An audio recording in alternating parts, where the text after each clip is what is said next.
Good morning, good afternoon, good evening, wherever you are in the world.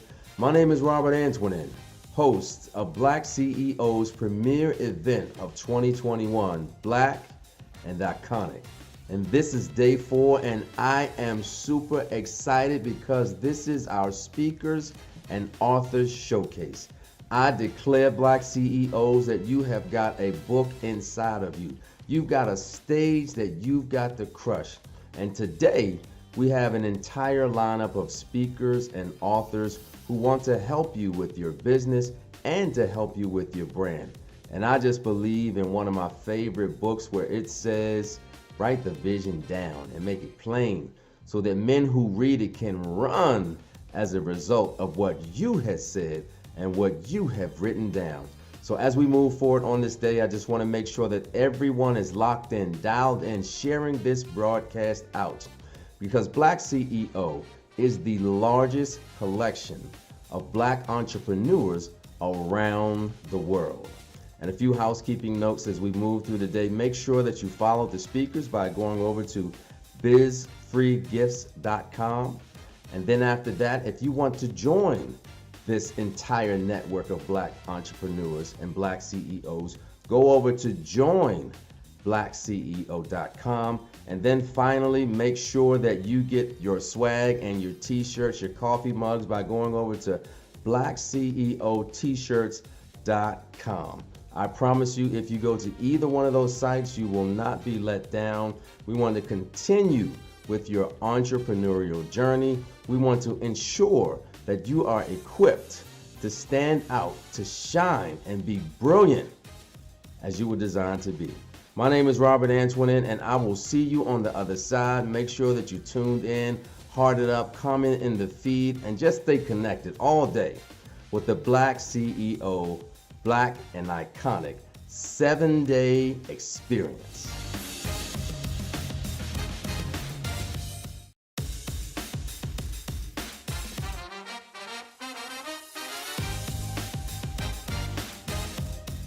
Well, I am honored to be here today with Brother Belton Shoal. Belton, my man, thank you very much and congratulations on your next book.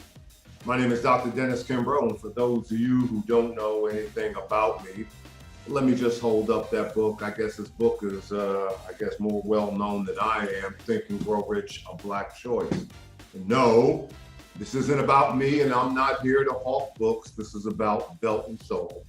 And we're going to talk about Black entrepreneurship, but let me give you the backflap story as to what I've done. In 1908, there was a knock on the door of Andrew Carnegie. Andrew Carnegie in 1908 was the wealthiest individual in the world, and who was knocking on his door? A 24-year-old part-time college student at Georgetown University and nondescript writer by the name of Napoleon Hill. How in the world Napoleon Hill got an interview of 1 hour of the time of the world's wealthiest? He was a writer for Bob Taylor magazine, which is no longer in existence.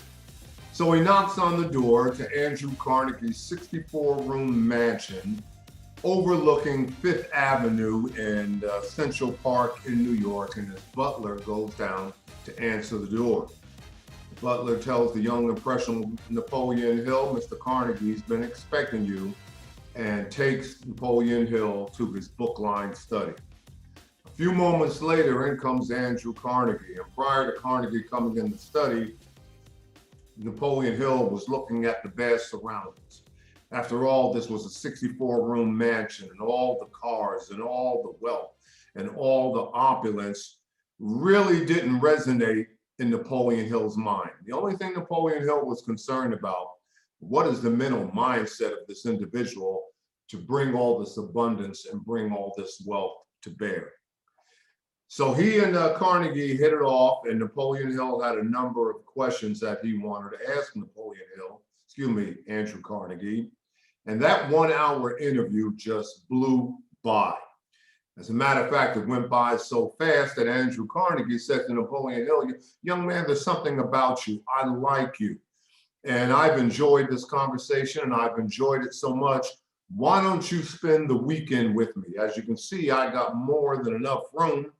And over the course of the next 72 hours, you can ask me any and every question under the sun. Well, Napoleon Hill took him up on his offer and spent the entire weekend. And within that weekend, those 72 hours, Hill did ask every question under the sun. And he really got a frame of reference as to Andrew Carnegie's keys to success. Well, Sunday afternoon came along and it was time for Napoleon Hill to say adios, to say adieu. But before he did, Andrew Carnegie gave him a chance that really gave his life new meaning. He pulled him aside and he says, young man, I have an offer for you. Just like you spent the weekend interviewing me, you see that roll top desk over there? In that desk, I have a little black book. And in that book, I got the contact numbers of all the game changers and the wealth creators, not only here in the United States, but globally. What I'm asking you, if I could set up the interview, you know, just like you interviewed me with a Harvey Firestone, a Charles Goodyear, Alexander Graham Bell, Henry Ford, Thomas Edison, I'll set the interviews up. And if I could set the interviews up, would you be so inclined to write down, take copious notes of everything that they tell you about wealth, achievement, success, business ownership, organization, free enterprise, and the like, encapsulate that in one single book, one single volume for not only this generation, but for generations to come? Would you do that? And immediately Napoleon Hill said yes. As a matter of fact, Hill said yes so fast and so quick that Carnegie told him to pump the brakes. He says, listen, young man, you got to understand what I'm talking about. I'm not going to pay you a dime for this effort. Oh, yes, I will compensate you and I will reimburse you for, you know, any outlaying of costs, whatever, but I'm not going to pay you anything for this. If you undertake this task, that will be wealth enough, and not only wealth enough, that'll probably create your first, I guess your, what do I want to say, your first fortune. Well, Hill did that, and it took Hill about 20 years, and that book is called Law of Success, and I got a copy of it right back there. I was about to say the wealth choice. No, not the wealth choice. Law of Success. And Hill did create his first fortune. Well, after Law of Success, Hill went on to write 15 other books. He wrote 16 books in total. Book number 16 that he was working on was a black version of his all-time classic, Think and Grow Rich. That's right, at the time of his death, Napoleon Hill was attempting to write a black version of the 1937 books that at last count has sold more than 20 million copies. And there you have it. He got 100 pages into the manuscript. Hill was 87 years old, and he died of a stroke working on that book. Well, W. Clement Stone, who was not only Napoleon Hill's manager, but the CEO of the Napoleon Hill Foundation, he held on to those 100 pages for 16 years. Until the day, November 4th, 1986, that I walked into his office. And he made me an offer, just like Carnegie made Hill an offer, W. Clement Stone made me an offer. Now, you got to wrap your mind around that, and let me scoot back here and get a copy of this book. I know it's pretty bright in my study. It's called What Makes the Great Great. That was the book that I was working on as soon as I graduated from my alma mater, Northwestern University. Yes, my 3 years there working on my doctorate, I was studying wealth and dependency among underdeveloped nation states. And the part of the best advice that I was given was a committee member on my dissertation committee who said to me, he says, Dennis, don't look at the dissertation as a requirement for you to fulfill in order to earn your degree. Look at your dissertation as your first book. Arguably some of the best advice that I had ever received, and thank God I rendered it and followed it. Well, right after I was granted the degree, my doctorate degree, I turned to my wife and I said, Pat, I know my first book. And she said, what is it? And I said, well, you know, I studied wealth and poverty. I don't want to study poverty. I only want to study wealth. And you know how I studied underdeveloped nation states. I don't want to do that. I want to study African Americans. And she said to me, she said, well, how long do you think it'll take you to write it? And I said, about 18 months, a year and a half. I'm hope to have face-to-face interviews. Well, that took me 7 years to write that book. And so I was on year 2 of What Makes the Great Great when I received a phone call from W. Clement Stone. That's right, you need to get it straight. I did not call him, he called me. Why? Because I had so many articles and so much, I guess, so much energy regarding what makes the great great, because that really was the first of its type, that I would go around the country and interview successful individuals, what we call great individuals. And what did I find out about greatness? Greatness is not about genetics. Greatness is about mechanics. And what do the great from an African-American standpoint have in common? Number one, discipline. Number one, what do we call direct discipline habits? Number 2, they surround themselves with the best. And last but not least, they master their craft. And you go ahead and you utilize those 3 qualities, the world will come to call you great also. So I was in the 2nd year of writing that book when I got a phone call from W. Clement Stone. He said, young man, we heard about you. When can you come to Chicago? I would like to meet you. Now, that will give you an indication how the rich, the powerful, and the affluent think. Here's a guy calling me up out of the blue, asking me to get on a plane and go meet him. Get on a plane and rent a car and go meet him. Well, if he wanted to meet me so bad, why wouldn't he fly to Chicago to Atlanta, Georgia to meet me? So I took him up on it. I had just returned home from spending the better part of a day in New York with Earl Graves, the publisher of Black Enterprise magazine. And when I got home, my wife said to me, you need to check your answering machine. You got a number of phone calls on your answering machine. And before I went to bed, I went ahead and I clicked it, and it was W. Clement Stone. Well, the next day I returned the call, and less than 2 weeks later, me and my wife flew up to Chicago and didn't have the slightest idea what he had in mind. And there I walked into his office, palatial office, suburbs of Chicago, outskirts of Chicago. He's surrounded by a sea of lieutenants and yes men. I was the only person of color, well, the only African-American really person of color in that room. And W. Clement Stone is seated behind a big mahogany desk, smoking one of his Havana signature cigars. Bright butterfly, yellow polka dot bow tie. And he says, young man, you're not the first person to go around the country interviewing successful African Americans.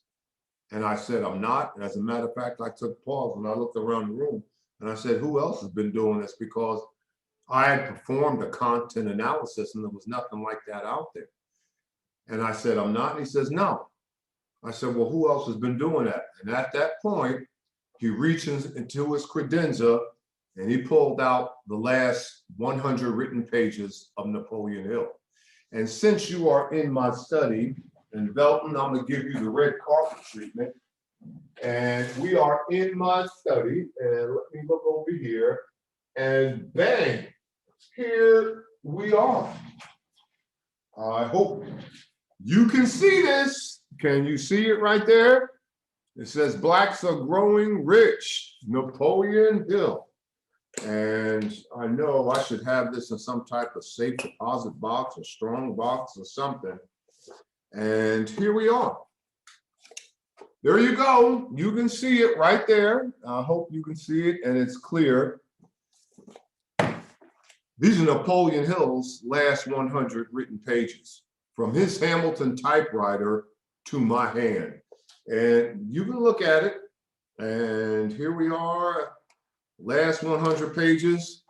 And He didn't have any chapter headings. He was almost like writing freelance on a number of issues. And he only had 3 interviews with African Americans, none of the interviews that I could use. He interviewed Ralph Bunche, who at the time was Undersecretary to the United Nations. He interviewed a gentleman in Kansas City, Missouri by the name of James Brown, who happened to be the CEO of Crusader Life Insurance in Kansas City.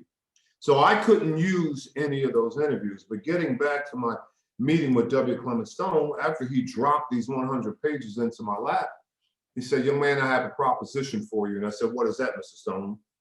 He said, "We want you to, finish and update this book." And I said, "What book?"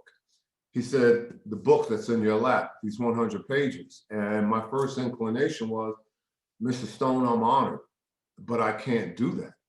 And when I told W. Clement Stone no, those lieutenants that were in the room, all of them took a step back to make sure that they were out of my line of fire. Here's a man who wasn't used to hearing the word no. And he said, "And why not?" And I said, "Well, I'm writing a book of my own." And he said, young man, if you have any sense, I suggest that you push that book aside and finish this book." And then I said to him, I said, "Well, Mr. Stone, I guess I could take you up on your offer if you would give me some type of financial support." And he said to me, "What do you mean?" And I said, "For the last 2 years, I've been living off every dime. My wife has been working as an accountant. I got 3 small children. As a matter of fact, my wife is outside in a rent-a-car. We had to borrow the money for the airplane ticket. We had to borrow the money from the rent-a-car. And here it is. She's sitting in the car. She doesn't even know what I'm doing inside with you." And I said, "If you would give me some type of financial support, I would take you up on your offer." And at that point, he stood up and he looked at me as I was seated. And he says, "Young man, I'm not going to give you any type of financial support. Andrew Carnegie didn't give Napoleon Hill a dime. But I'm telling you, I'm giving you the offer of a lifetime. If you want to find out why one person succeeds while another fails, if you really want to find out why one individual is rich and wealthy while another is impoverished, it is in this laboratory that you must find it. It's one thing to talk the talk, but young man, you have got to walk the walk." And I said, "Okay, I will do it." There was only a handshake. There was no contract. They didn't draw up a contract or anything. I shook everybody's hand and I said, "Mr. Stone, I will do that." Well, I left his office. It was close to a 2-hour interview, 2-hour meeting. And my wife was still in the car and she couldn't wait to hear what was going on because she just knew that he probably offered me a job. And she told me, she said, "If that man offers you a job, you're going to take it." And so she was there and she would bundle up. She said, "What did he say? What did he say?" And I had these 100 pages and I didn't even put the 100 pages in my briefcase. I held them under my arm. And I put my briefcase in the back and I took those 100 pages and I just threw it in the back seat. And she said, "What is wrong?" I said, what did you do? What did he say? What did he want?" I said, "Man, he wants me to finish this book." And she said, "What book?" She said, I'll tell you more. Read it. It's in the back seat." She said, "Didn't you tell that man you're working on a book of your own?" I said, "Yeah, Pat, I tried to tell him." She said, "How many books are you going to write?" And I said, blah, blah, blah. So she was a little bit upset. And, we made our way back to O'Hare Airport and flew back to Atlanta. Well, several weeks went by. 1 month went by. 2 months went by. And about maybe 90 days later, and during that time, I was still working on What Makes the Great Great. I didn't give Napoleon Hill's work a second thought until my wife came in my study and she says, "When are you going to start working on that other book?" And I said, "Pat, I'm not feeling it, blah, blah, blah." She said, "Well, you need to call those folks back in Chicago. They think you're back here writing on it." And so it was that small conversation that she said to me that I began to shift my focus from What Makes the Great Great to what became Think and Grow Rich, a Black Choice. So I wrote about 100 pages of what was going to be, Think and Grow Rich, a Black Choice, put it in an envelope, overnighted it to the Napoleon Hill Foundation. W. Clement Stone and his staff got those 100 pages, they read it, and they threw it in the trash. No problem. So this time I wrote 125 pages and I overnighted it and I sent it to the foundation. They read those 125 pages and they threw those 125 pages in the trash. But after I wrote what it came to about 225 pages, I got a phone call from a gentleman by the name of Michael Ritt, who at that time was not only the executive director of the Napoleon Hill Foundation, but he was Napoleon Hill's personal confidant. Wherever Napoleon Hill spoke across the globe, Michael Ritt not only traveled with him, he booked the lodging, he booked the airfare, and he made sure that Hill's presentation was audio taped. So he called me up and he said, Dennis, we got your writings. He said, we're impressed with your writings. You're an excellent writer, blah, blah, blah. But would you do us a big favor? Would you mind and do us a big favor? And I said, Mr. Rich, sure, what is it? What do you want me to do? He said, we want you to write this book as if you're writing a letter to a friend. And arguably the second best advice that I had ever received, because it changed my writing style overnight.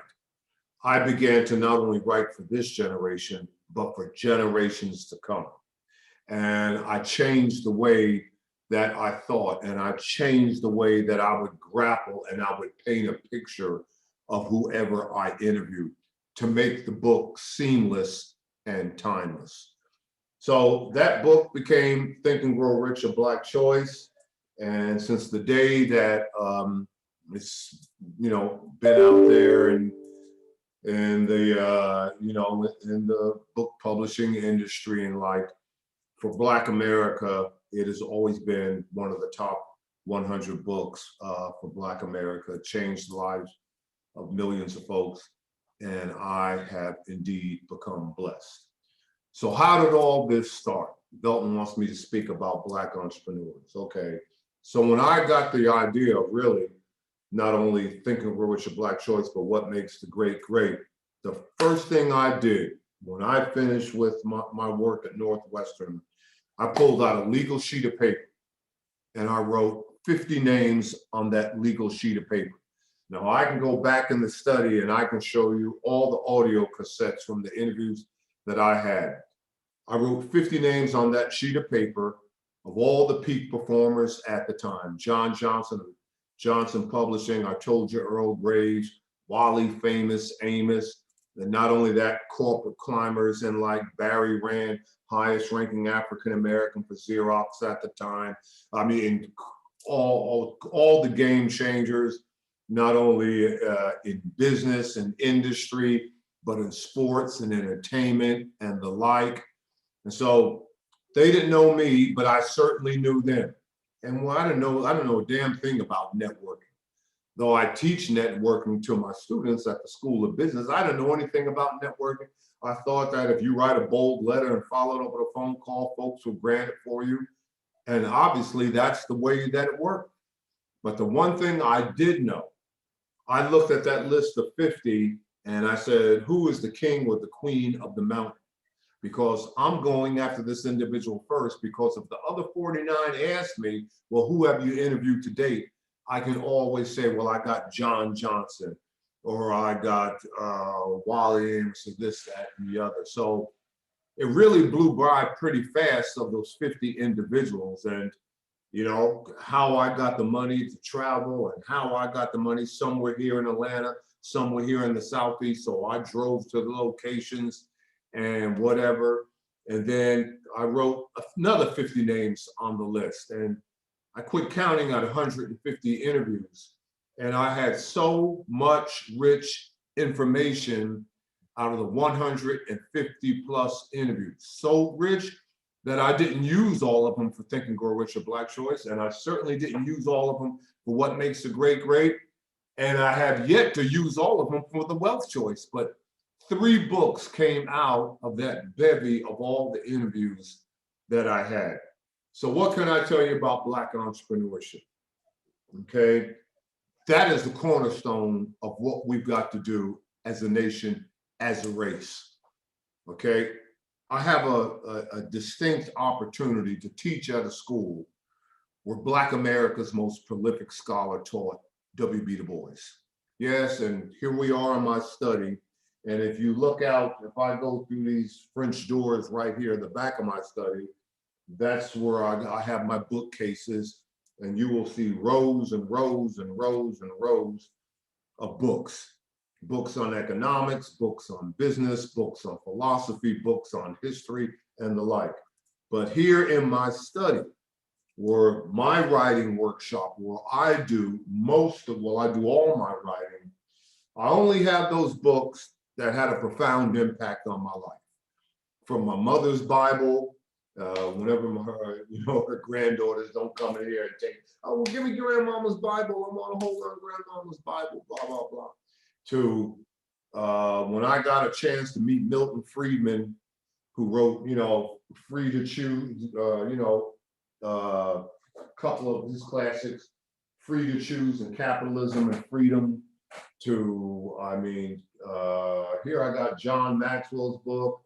I got, you name it. But right here at the top of the list, I got Souls of Black Folk. All right, here's my copy, Souls of Black Folk. These are the books that I dip into every now and then. And going back to where I teach at Clark, Atlanta, Black America's most prolific scholar, W.B. Du Bois, taught at Atlanta University. And what did he teach? Yes, everybody knows he taught economics. Everybody knows he taught civics. Everybody knows he taught sociology. Everybody knows he taught history. The man even taught Greek. And he was at Atlanta University for 9 years, and 3 of the 9 years, he was university chaplain, okay? So in 1897, he wrote his seminal book, and you'll only find a copy of this book at your better institutions, your better libraries, all right? And it's called The Negro in Business. And I challenge you out there to go ahead and get a copy. It's more than 800 pages. And it's, you come to the AU Center, Clark, Atlanta University, Morehouse, and Spelman. We all use the Woodruff Library. And the Woodruff Library was really founded by 2 individuals, Robert Woodruff, who was the CEO of Coca-Cola at the time, and the Andrew Carnegie Foundation. They took that money together and built the Woodruff Library. And you won't find that book on the stacks. You have to go to the curator, and he or she will place you in a carrel, and they will bring the copy of that book to you with white linen gloves, and you sit at the carrel and you can read it, you can take notes on it, because I have done that. So you get a copy of that book and you read the first 30 pages of that book, and there are 2 profound statements in that book that your most prolific scholar wrote. Statement number 1, the man or woman who won't control his or her finances won't control anything else. In other words, if you don't care about the money in your pocket, you don't care about anything else. So in other words, focus on your finances. And then number 2, 1897, what did he say? He said, nothing positive will ever occur in a community that fails to circulate its dollars. Now, at one time, we got the memo and we read the memo. Why?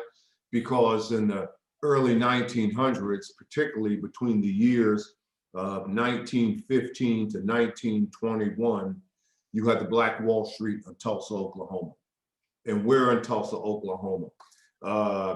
Greenwood, Archer, and Pine, a 36 block square area, okay, with more than 6,000 residents. And here you have more than 700 businesses. I mean, you had 21 grocery stores, 3 movie theaters, you had a post office, you had 3 different banks, this, that, and the other. You had 3 airplanes, 3 churches, 30 restaurants, arguably the best elementary and high school, Black high school in the area right there. So they got the memo. And that's what we need to do now. Okay, so you got what? You got 34 to 37 million African Americans in the United States and only 2 million Black businesses. And of those 2 million Black businesses, overwhelmingly in the service sector.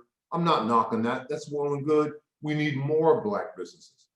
But now, getting to the point that we are right now, we need emerging market Black businesses.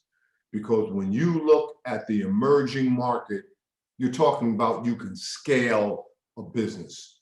Of those 2 million Black businesses, 95% are damn near sole proprietorships. And again, I'm not knocking it. I mean, you do whatever you have to do. But we need emerging market manufacturing businesses, okay, where we can hire our own and we can develop Black banks. Okay, so right now, you got at any given time, you got about 4,100 banks in the United States, from New York to California, from Wells Fargo to Bank of America and the like.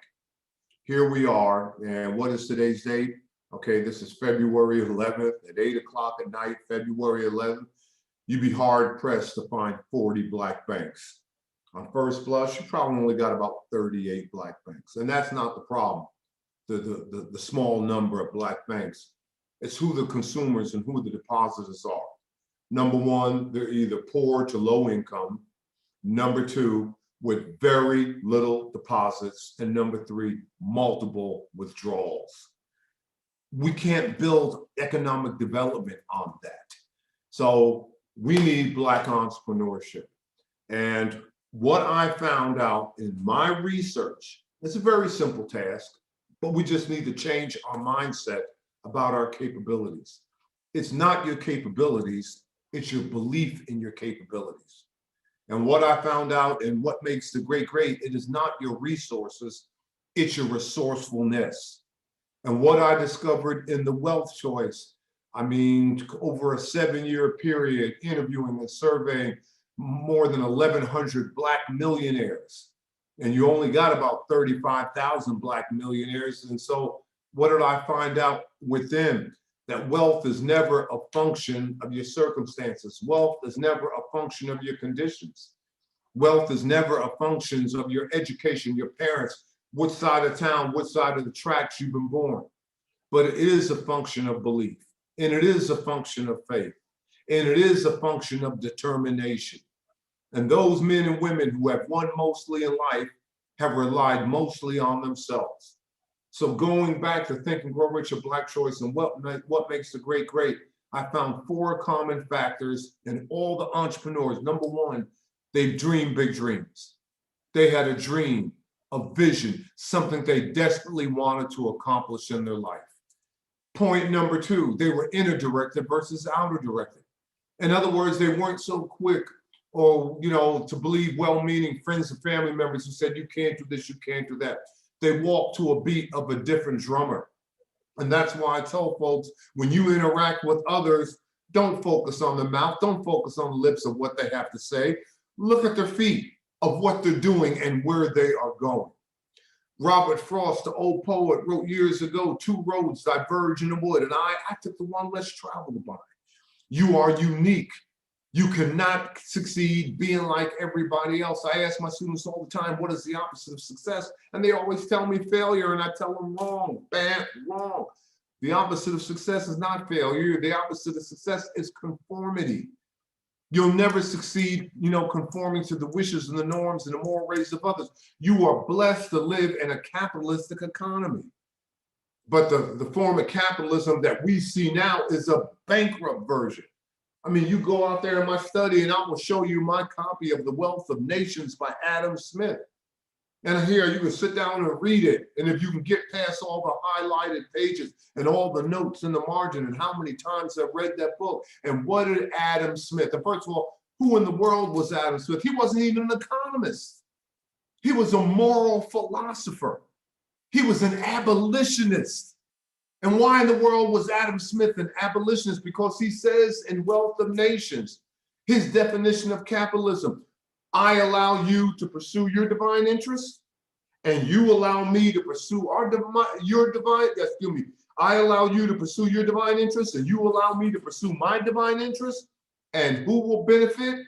IH. What in the world is IH? Invisible hand. What is invisible hand according to Adam Smith? It's providence, it's God Almighty. Who will benefit? The greater good. But then Adam Smith goes on to say, whenever you block the other party from pursuing his or her divine self-interest, all bets are off. It's no longer capitalism. So we really don't live in a capitalist. The United States thinks it's a capitalist environment, but according to Adam Smith, it isn't. Because we've been in this country for 400 years, and only 65 of the 400 years we've been free. I mean, you think about it. Okay, so we came here in 1619. You do the math. For the first 240 years, we were slaves. It was illegal for us to accrue wealth. And then after that, I mean, here you got Jim Crow after that. And we couldn't even vote until 1965, the Voting Act. I mean, I look at my grandfather, I'm 70 years old.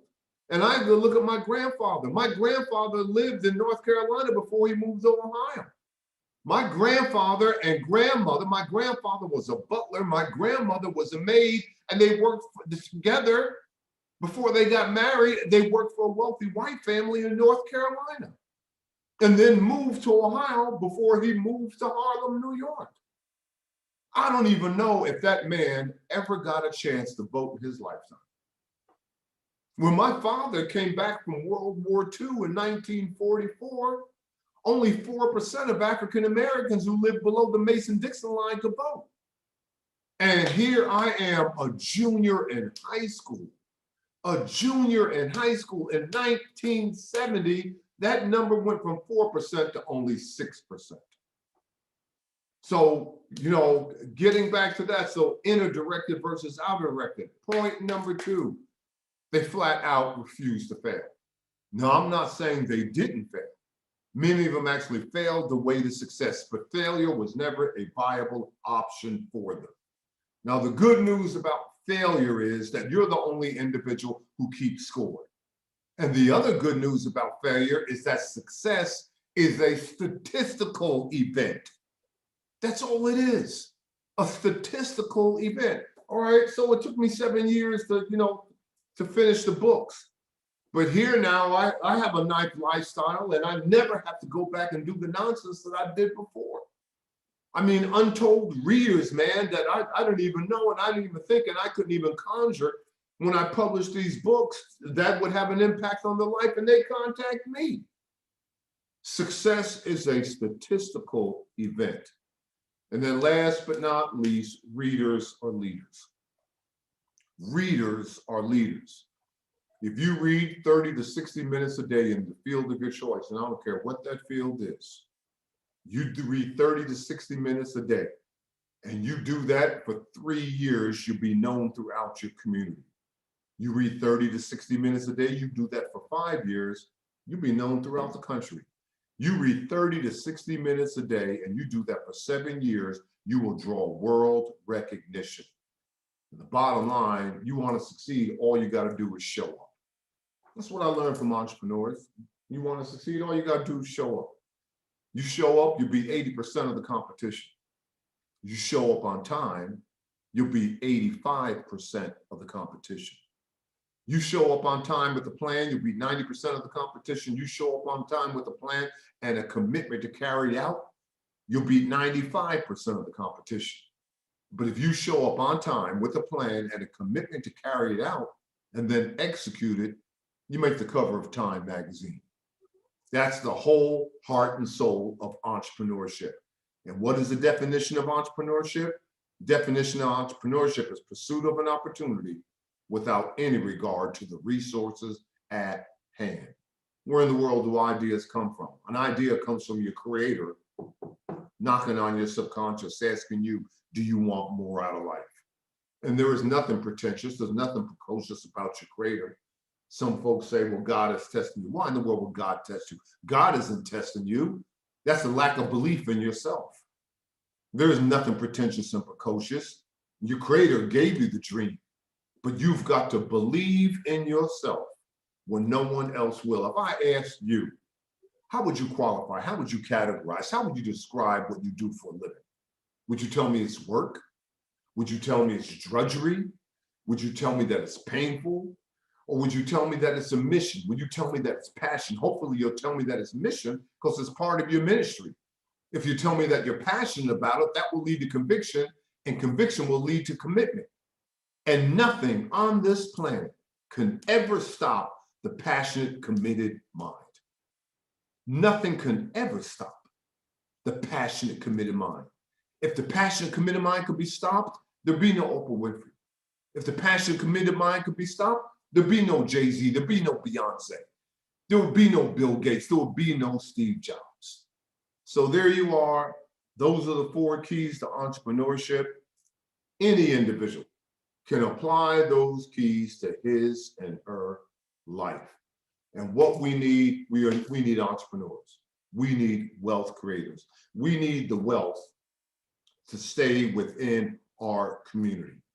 We just need just rows and rows and streams in areas in Black communities that have 700 credit score.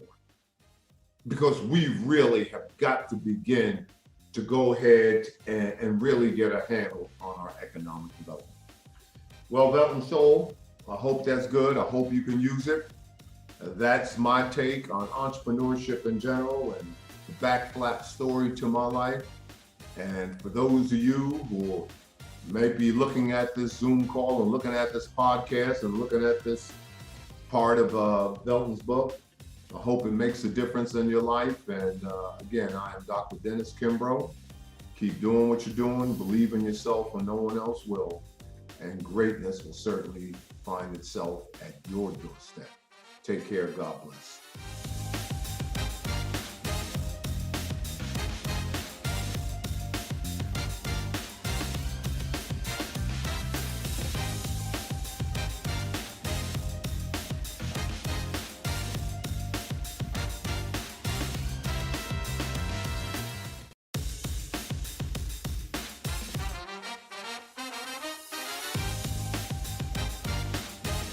Like many of you, I was raised to study hard and to work hard in order to accomplish my dreams. But like many of you, I am sure you now know that that is not completely so. Listen, let me take you on a little journey with me. I was sitting in a group coaching session when the master coach asked, "What is it you do?" The woman replied, now, I'm just going to call her Doris. She says, "I help women to restore their hope and strengthen their confidence." Now, before she could finish what she thought was her great bumper sticker pitch, the master coach interrupted. "Well, that's bullshit." Whew. Clutching my pearls, I was both in shock. My brain was spinning, my emotional brain, I should say, and my ego all at once was attempting to reconcile and to process what my eyes and my ears had just taken in.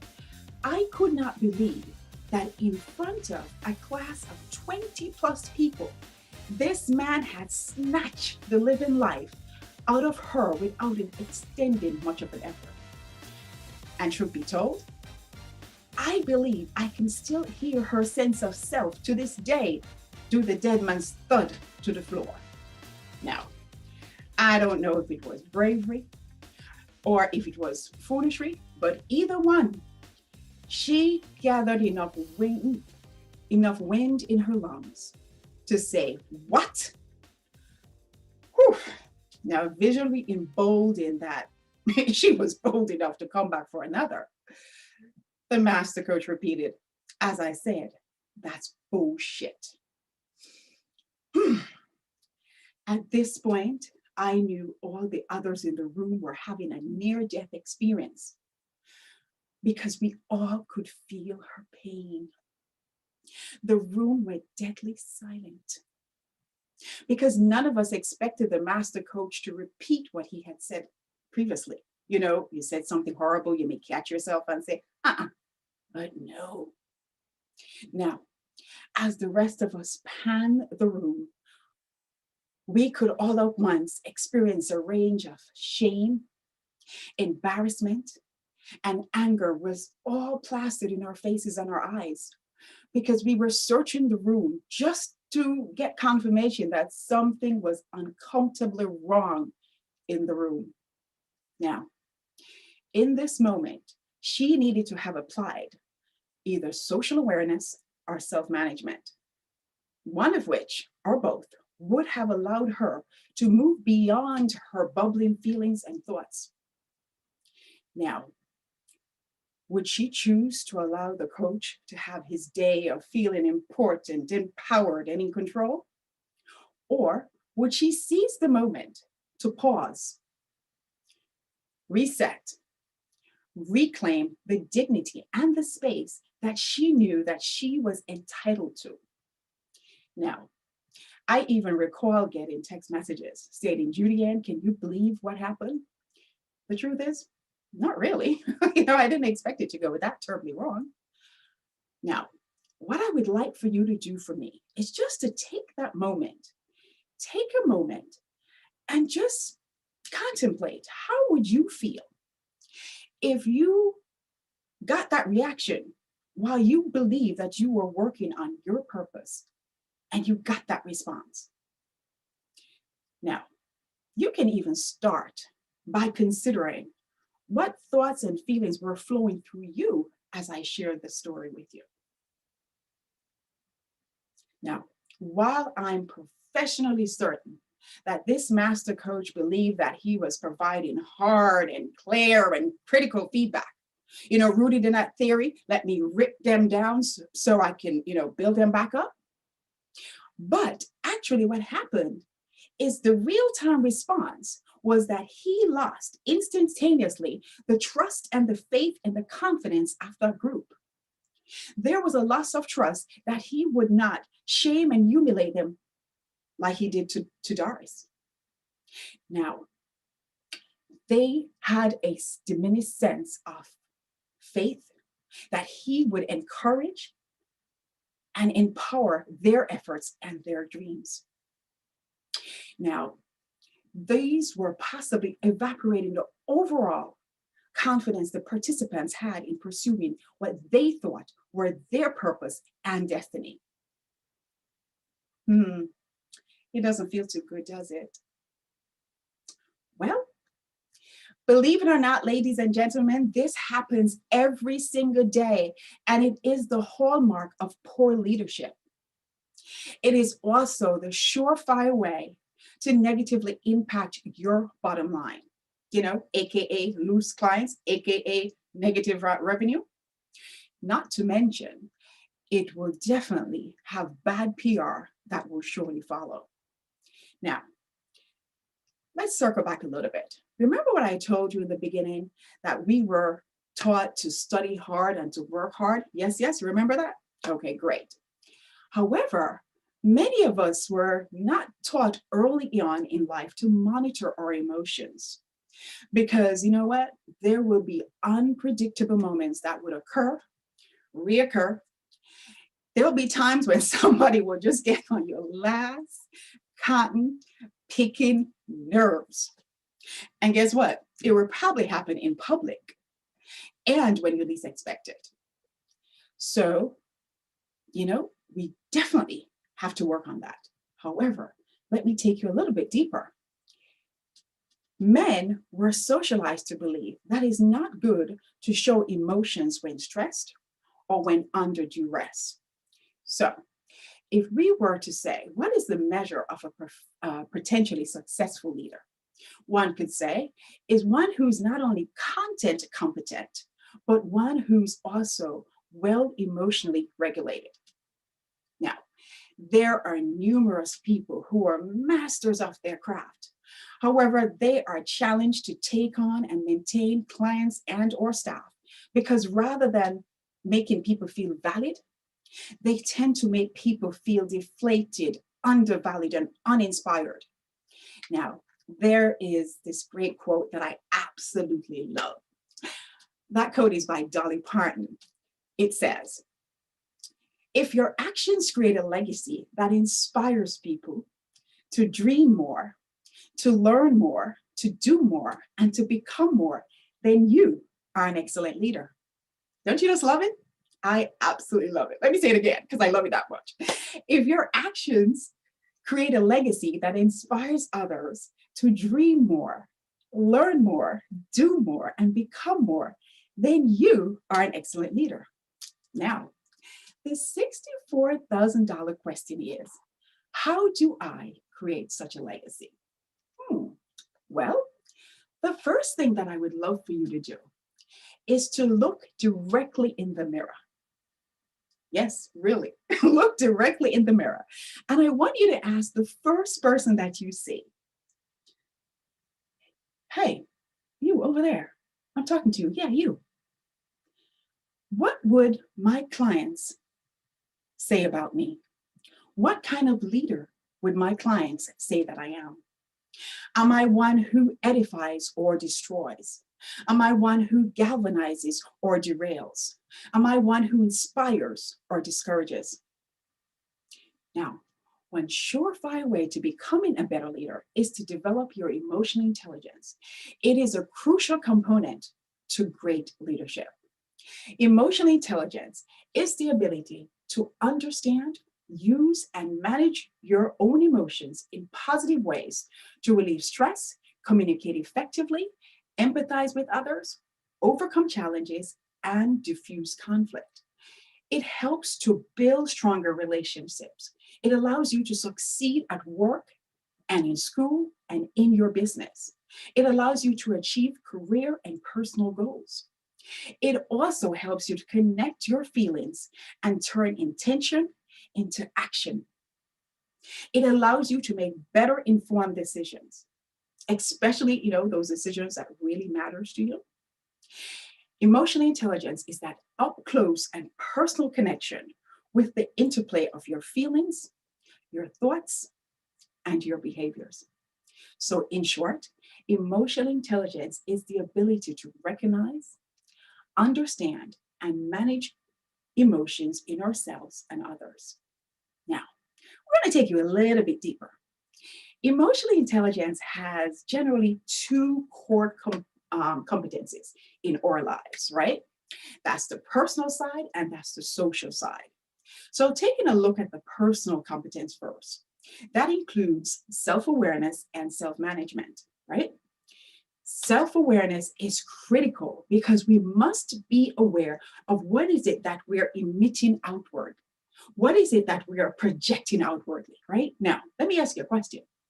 Have you ever been in a situation where somebody says, "What's wrong? How do you feel?" And you're like, "What? I feel fine." Or they come up and says, they are experiencing a certain emotion from you, which you're completely unaware of. If that ever happened to you before, I know it has happened to me, right? People thought I was upset or something. I'm like, I'm really not. I'm perfectly fine.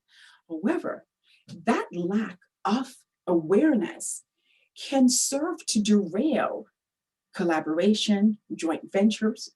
So we must be aware of our emotions that we are projecting to the world. Now, that continuous pulse, where we do that on a continuous basis, it will allow us to better navigate every interaction that we have. And as I said, especially those interactions that are of personal value to you.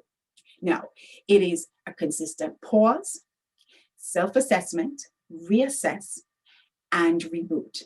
As a matter of fact, your ability to self-assess also plays a role in your level of self-confidence. Now, let's take a look at self-management. Now, self-management is the ability to control impulsive behaviors and feelings, to redirect your emotions in healthy ways, to take that initiative, complete that commitment, and most importantly, to adapt to acute changing situations where you must adapt and change your behavior immediately. Now, taking a look at social competence. Social competence includes social awareness and relationship management. Social awareness is the ability to demonstrate and the willingness to show empathy, which is appreciating someone else's emotional position or status. Now, that is not necessarily understanding how they're experiencing what they're experiencing, because the truth be told, you can't really experience another person's pain, frustration, or disappointment. However, what you can do is that you can understand that they are feeling that way. And you can also appreciate that when you felt that way, it was not a good feeling. Okay? So, in short, empathy is acknowledging and valuing the other individual's needs to have emotional space and their experience. Now, social awareness is needed not only on the personal level, but also on the organizational level. As a matter of fact, us here in the US and those who watched it around the globe recently had a gift where we saw emotional awareness exemplified on the governmental level. What do I mean by that? In the US, there was a memorial service that was held to honor and acknowledge the 400,000 lives that were lost due to COVID. Now, the nation needed empathy. We needed to know that those that were in power understood and appreciated the grief, the loss, the anxiety, the frustration that the entire nation was living through or is living through. As a matter of fact, the world is living through. Now, let me take this down to a more localized level for you, meaning your business, your career. Now, what this does for you is allows you to understand your customer needs or your coworkers' needs or your manager's needs. It gives you valuable data that will enable you to adjust your responses, your behavior, whatever it is, to your client's need, your manager's need, whomever it is, all right, or your staff. So that is how important that is. All righty, now let's take a look at relationship management. Now let's face it, relationship management on a professional level can be challenging. However, it is a central component, not only to your leadership, but also to your legacy. Now, here are a few pointers. There are more, but just a few that you can possibly, start working on, thinking about, etc. Now, the first one is you can create opportunities for growth through constructive feedback. You can also consider developing, the ability to influence through persuasive strategies. You can become a change agent in creating new ideas and leading people in new directions. You can help to build strong bonds, and you can do so by, managing conflict, because they are sure to arrive. The other thing that you can do is that you can create meaningful collaboration and teamwork. Now, the truth is, all of this that I've just shared with you are not one and done exercises. Rather, there are a lifetime of continuous refining of our self-growth, right? Now, to echo Amanda Gorman, being determined and committed enough to be the light and brave enough to see the light. Now, let me just take you back to Doris, take you back to that coaching session. She chose not to have her light be diminished in the face of her discomfort. Rather, she paused, she reset, and she rebooted. Her emotional intelligence empowered her light to continue to shine. Now, what kind of leader are you? As part of my commitment to you and my effort to also be the light, I invite you to take a 10-minute quiz that helps to measure your emotional intelligence and feeds right back to you valuable information that will tell you your areas of growth.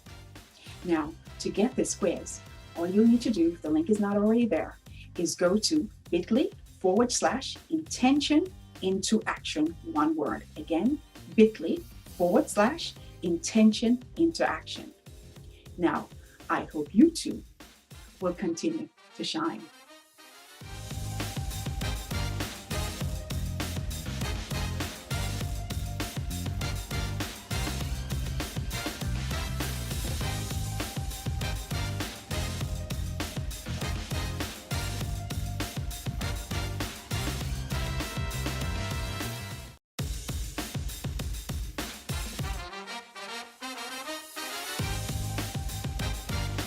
What if I told you I made 30,000 in 3 days? What if I told you I managed to go off my blood pressure medication in 3 weeks?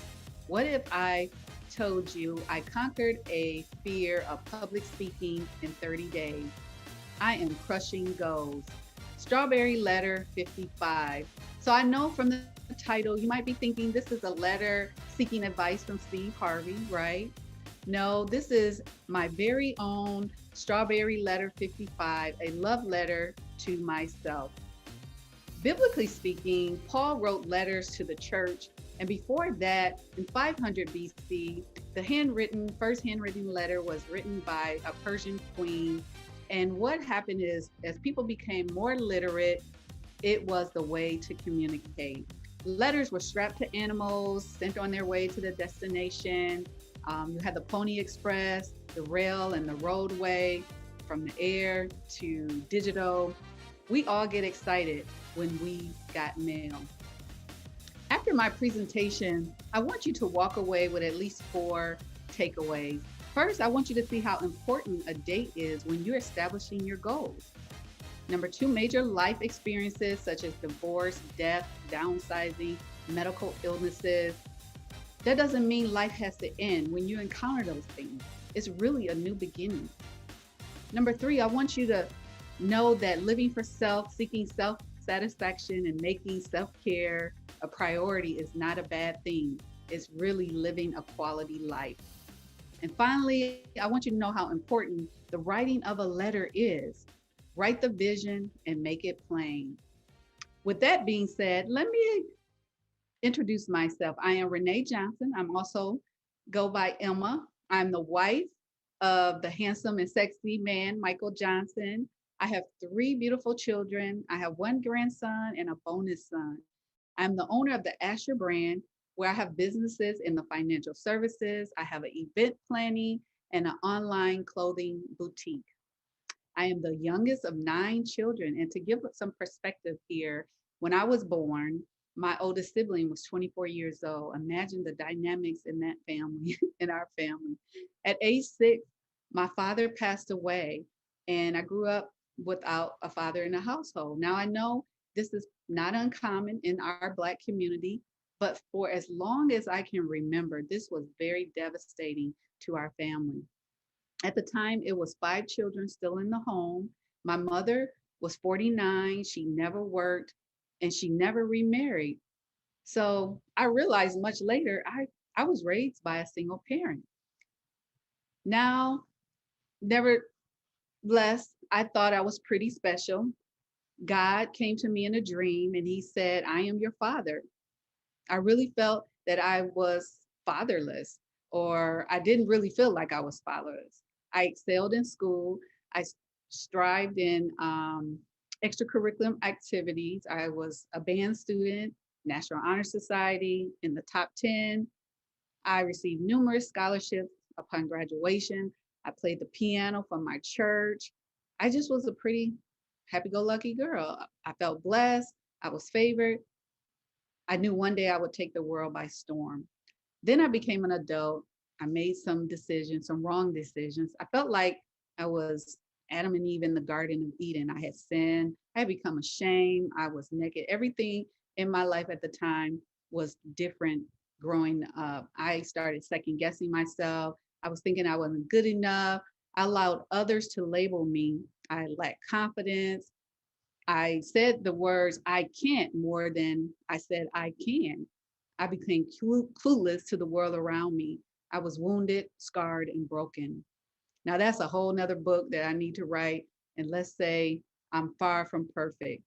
But what do we do when we come into contact with those types of things? And, we kind of live life as though nothing is wrong. I mean, we move in and out of season.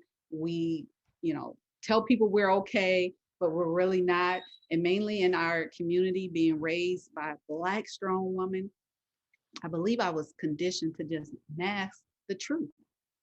So I eventually went on and I met my husband to be. I first got pregnant and we eventually married and we grew our family.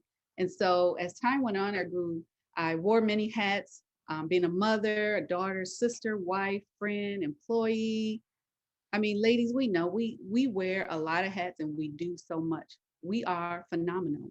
So fast forward to the age 54, things in my life was changing. My husband and I, we became empty nesters, grandparents. We were in a different season, and I think we kind of sat down and we laughed. We was like, "Is this midlife crisis?" I had heard of it. We had heard of it. We feel like we're experiencing it. So we looked in the rearview mirror and we saw that, wow, we probably have more years behind us than we do in front of us. So one thing I was noticing about my siblings, my older siblings, they were getting up in age and they actually was passing away at a young age. My father passed away when he was 50. And I just started realizing, hey, I'm 54.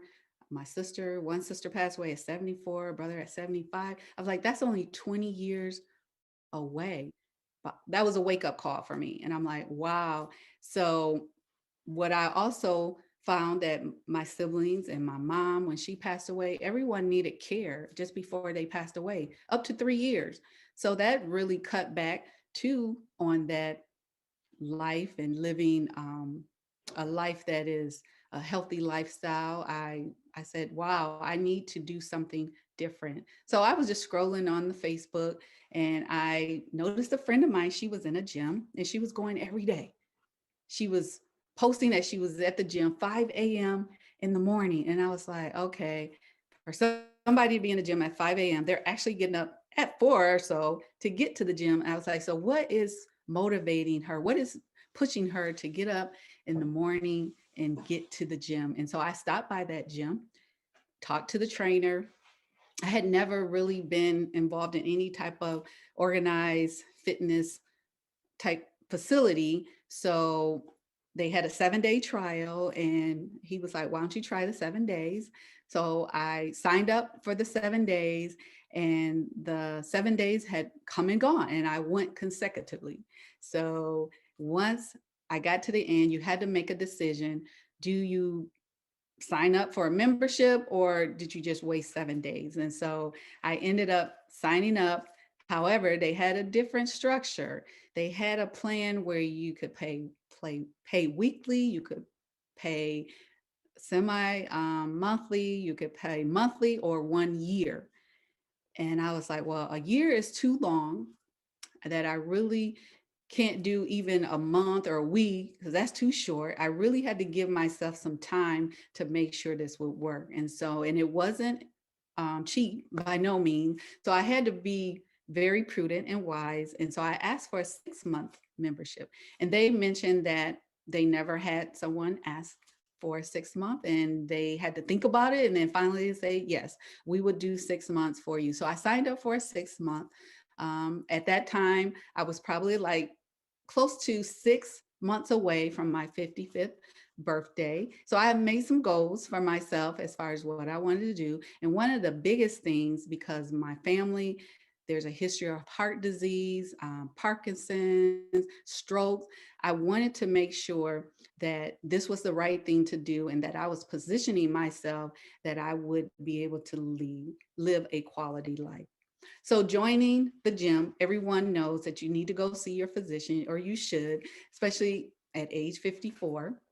And so I went to see my physician who was actually not in. So I talked to one of the physicians on staff and they were like, after 7 days of being in the gym, they said, your blood pressure is low, a lot lower than what it's been. And I was like, that's great. And so while I was there, they said, did you know that in 2 weeks you're in for your yearly examination? And I said, no, I didn't know that. So I had to go back in 2 weeks. And so in 2 weeks, I saw my regular physician, and my blood pressure was so low because the blood pressure and the workout in the gym were working double time for me. And so I ended up having it so low that if I didn't do something such as go off the medication, I would end up fainting, and that would not be, good. So I was taking off the blood pressure medication. So a goal that I had set for myself for 6 months, because that was a goal, to go off the medication, get my life together, my physical body, so I could go on to lead a healthy life. So that was one goal that I reached in 3 weeks. Later in the year, we're towards the end of the year almost, and I had a goal for my business where at the end of the year, I needed to reach a certain goal. And also there was a quota that I had to meet. And so at the end of, it was after Christmas and 3 days left in the year, I had to go and make sure I met that goal. And I met that goal of $20,000 in 3 days. And then after making the $20,000, I received a bonus of $10,000. So now $30,000 in 3 days. Again, remember, 3 days, 3 weeks. So fast forward to just 30 days prior to my 55th birthday, I started a women's Facebook group. And the goal of that was to reach at least 55 women to go on a journey with me for 30 days. For 30 days, we talked about subject matters such as lifting women as we climb, being brave and courageous, being authentic. And we knew that we had to feel the spiritual thirst. So I selected Proverbs 31, the virtuous woman, as our backdrop to these 30 days. The women were going to go, they were going to get their short-term goals. We were going to check in weekly, and we were going to walk this journey out. And what I did, I went on Facebook Live every night at 8 p.m. and we had these discussions. I led them.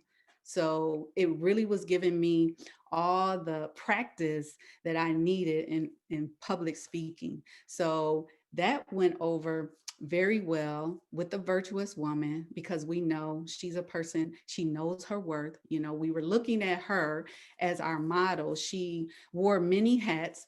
She took care of her husband. She took care of her family. She served the community. She was a merchant. She made her own clothing. She worked from sun up to sundown, as the Bible says, that, her oil didn't go out. And I think she worked in seasons, or there was different things that was going on. I don't know if she did everything at once, because we as women, we're hard on ourselves. We're trying to do it all, because I think a virtuous woman, she becomes virtuous over a lifetime. So where am I going with the strawberry letter 55, a love letter to self? This is the main ingredient here. There are 6 components of a letter. You have your date, your address, your salutation, your body, your closing, and your signature. So let's start with the date. The date, you need a date to put out on your goals. Whenever you're looking to set a goal, you need to know what date you want to set for this goal. If you are working on something, I think a date gives it a sense of urgency that, hey, I got to meet this date. And another thing, you want to make sure that the Bible says that God, Jesus has come that we have life and live life more abundantly. So as we are looking at these goals, I would like to, if I could, let's call them life pursuits, because that's really what they are. We're trying to make a difference. We're trying to be purposeful in the things that we're doing. And like I said, there was a sense of urgency. So we want to live that abundant life. So as I look towards that date of 55, where I knew there was a change in my life, that I wanted to make sure that I was better physically, that my body was. And so that was a sense of urgency, for me. So that's your date. Always get a date to affix to your life pursuits. Your address. That could be a physical address. It could be your current place of address. It could be a title. I think of myself as I was going through all the things that I was going through. I went back really to my childhood, and that address could have been the date that I would put on this letter. It's something that it gives you, it gives you identity, for you. It gives you what you need as far as that place. It puts you in that frame of mind. You have to be in the frame of mind as you're searching and heading out for these pursuits. Your salutation, that's your greeting.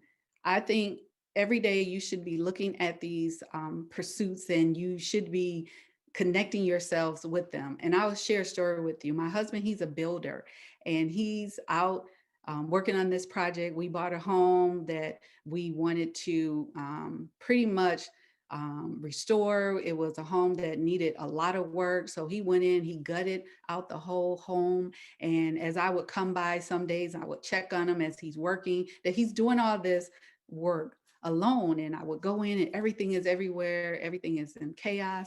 And I said, how do you work in this? And he said, because I see the end date.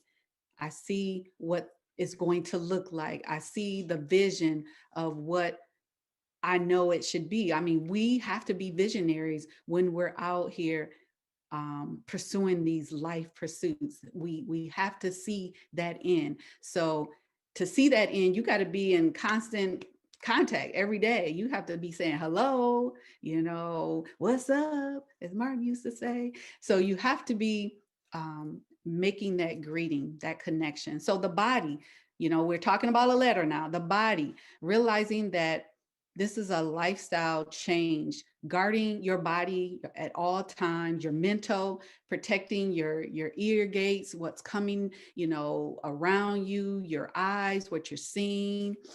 Sometimes we wonder why we're stuck, why we're disappointed. It's a lot of the negative energy that is around us. Sometimes we have to cut people off. We got to, cut things off. We can't go to the same places that we've always gone. We got to keep our minds focused and sharp. We have to seek out mentors if we need to. We need to take classes to add to our skill sets.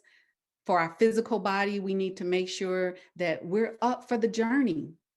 We can't be sick. We got to be well in order to fulfill those life pursuits. Our spiritual body, prayer, meditation, we have to get into the word. And, we have to have them all. We can't have just one. We can't have the body working and our soul is lost. One of my favorite Bible scriptures that talks about what does it profit a man to gain the world and mess around and lose his soul. We got to take inventory, basically, what we have that's we already equipped with, and what do we need. So before we even start the strategizing and the closing, we're strategizing. And so that leads me to the closing. That's where those strategies come in. That's where if you think about SMART goals, and when you're writing out your goals, that they need to be specific, measurable, achievable, realistic, and timely. And I just went to a workshop last week, and they added on the ER, that it needs to have evaluation and review. So smarter goals. Again, smart life pursuits is what we're talking about here. So those are the specific things that we should be doing in order to reach those life pursuits. Then we go to the signature. The signature is the vow, the agreement, the covenant. These pursuits, they will change your life. When I got married, I took a vow.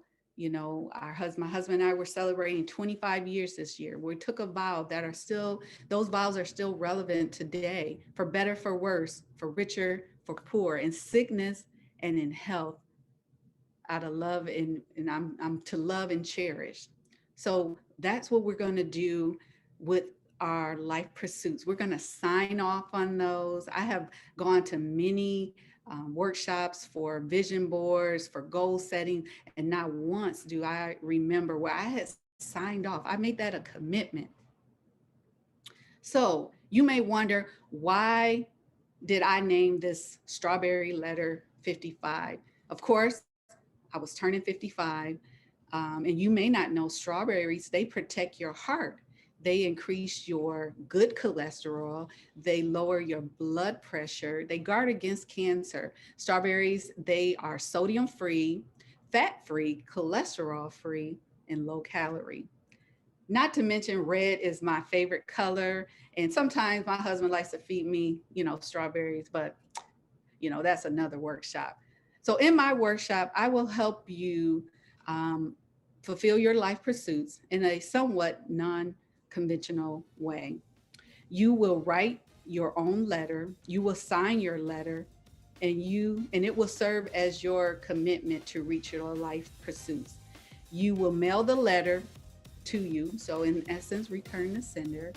You will send a second copy, or you can send a second copy to accountability partner, because you do need somebody to walk this out with you. So that could be your spouse, it could be your mother, your daughter, your sister, a friend, or mentor, anybody that you feel that can walk with you on this journey. So join me at my workshop, and I'm sure you will leave life changed.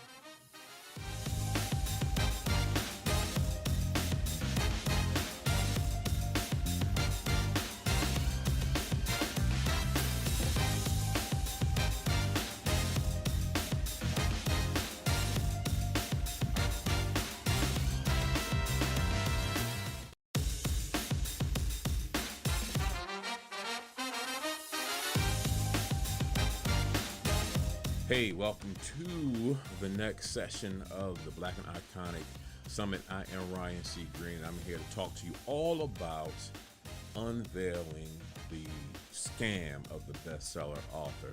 Listen, a little bit about myself, and I'm going to jump right in. I am Ryan C. Green, founder of Indie Author Pro. For the last 16 years, I have published books, written books, and also helped authors publish and market their books. So had some tremendous success over the 15 years.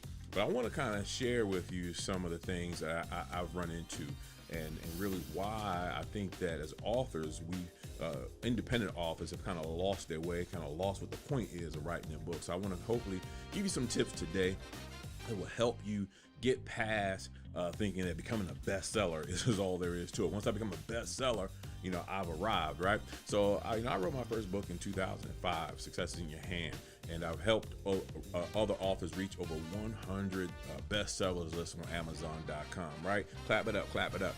Sounds real good. But here's what I learned, right? After writing my books, after writing, now working on my 10th book myself, after helping other authors write books and reaching all these bestsellers lists, I learned that there's one little secret I learned is that being a bestseller doesn't translate to revenue per se, okay?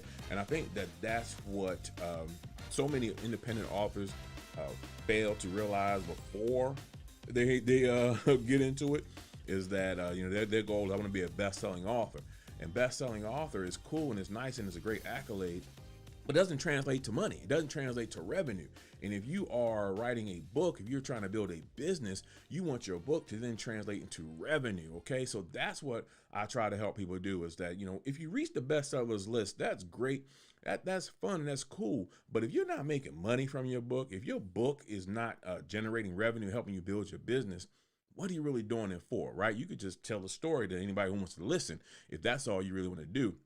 Once you start to write that book, there's so many more things that book should be doing for you. And if it's not doing those things for you, then let's have time to talk. So there's 3 roadblocks that most authors run into when they're trying to build their brand, sell a book, make money. It's 3 roadblocks. First thing is they never move past just selling the book. Okay, I'm going to talk to you today about how to move past just selling the book. When you're trying to become a best-selling author, we don't want to worry about that. That's only focusing on the book. But I'm going to share some secrets with you today on how to move past just trying to sell the book. Second thing is that they don't have the systems in place that allow them to scale their business. So if you're writing a book and you have a message that you want to share, but all you're doing is telling about the story in your book. What do you do after that? How do you then scale that? How do you then take that those pages, that book, and then scale it into a business? And then finally, they aren't attracting clients that allow them to grow. So your book, you may have heard this before, that your book is your business card. Your book should open the doors for you. The book is kind of the first step people should take to learning how to do business with you. But if you don't have something in place to attract those clients, if you haven't written your book in a way to sell your business, if you haven't written that book in a way to encourage readers to now want to do business with you, then you're missing the ball here. Okay, so there's two questions I get asked the most when people find out I either write or publish. I help authors sell more books. There's two questions I always get asked the most. The first question is, how do I write my book? And the second question is, how do I sell more books? Okay, so I'm going to talk briefly about writing the book, but also really mostly about how to sell the books, because I help people in the self-help space, in the personal development book, nonfiction types. I can help you sell your books and help you market your books.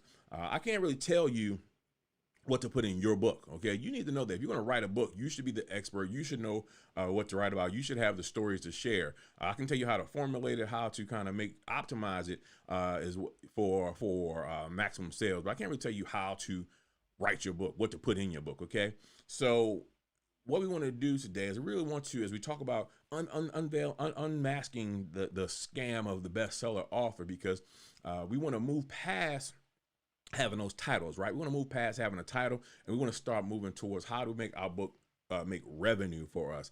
All right, here's a statistic. 93% of authors don't earn over $100,000 a year, okay? 93% of authors don't earn $100,000 a year from their books. So there's a whole lot of people out there who are bestsellers, right? A whole lot of people out there who are topping these Amazon lists, or even the USA Today type lists, New York Times lists, or topping these lists and aren't making money because all they're doing is the book. So let's do a little math here, right? Because if you're doing I know with the USA Today, you have to sell at least 6,000 books to hit the top USA Today bestsellers list, not the top, to hit the list, right? So you're doing 6,000 books, then one, you have to have a major publisher, first of all. So you're only going to get maybe about $1 or $2 per book. You multiply that by 6,000, what are you looking at? 6,000, maybe $10,000 you're making from your bestseller book. Is that going to retire you? Is that going to build the business that you want to build? So think about that when you're looking at these titles, and what you see, they all look glamorous online. They look nice when you see people talking about them. Oh, I'm a bestseller. Oh, I want to have a best-selling book.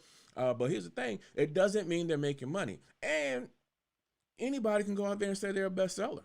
There's no guarantee that every single person who tells you they're a best-selling author has actually accomplished the feat of becoming a best-selling author, right? All being a best-selling author means is that you have positioned yourself on a list at some period of time, especially with Amazon, right? Amazon, all it means is that for this hour, because they update their bestsellers list every hour, and I'm not poo-pooing on being a bestseller, okay? I'm just saying that can't be your end-all, be-all. But every hour, they update their list. And if that hour you sold more books than anyone else, then you're going to be above them on the list. But the thing about it is, it doesn't take a whole lot of books. You may have sold 3 books in that hour and no one else sold a book in that hour. So now you're a bestseller, but you sold 3 books, right? You sold 3 books. Maybe you're selling a book for $2.99.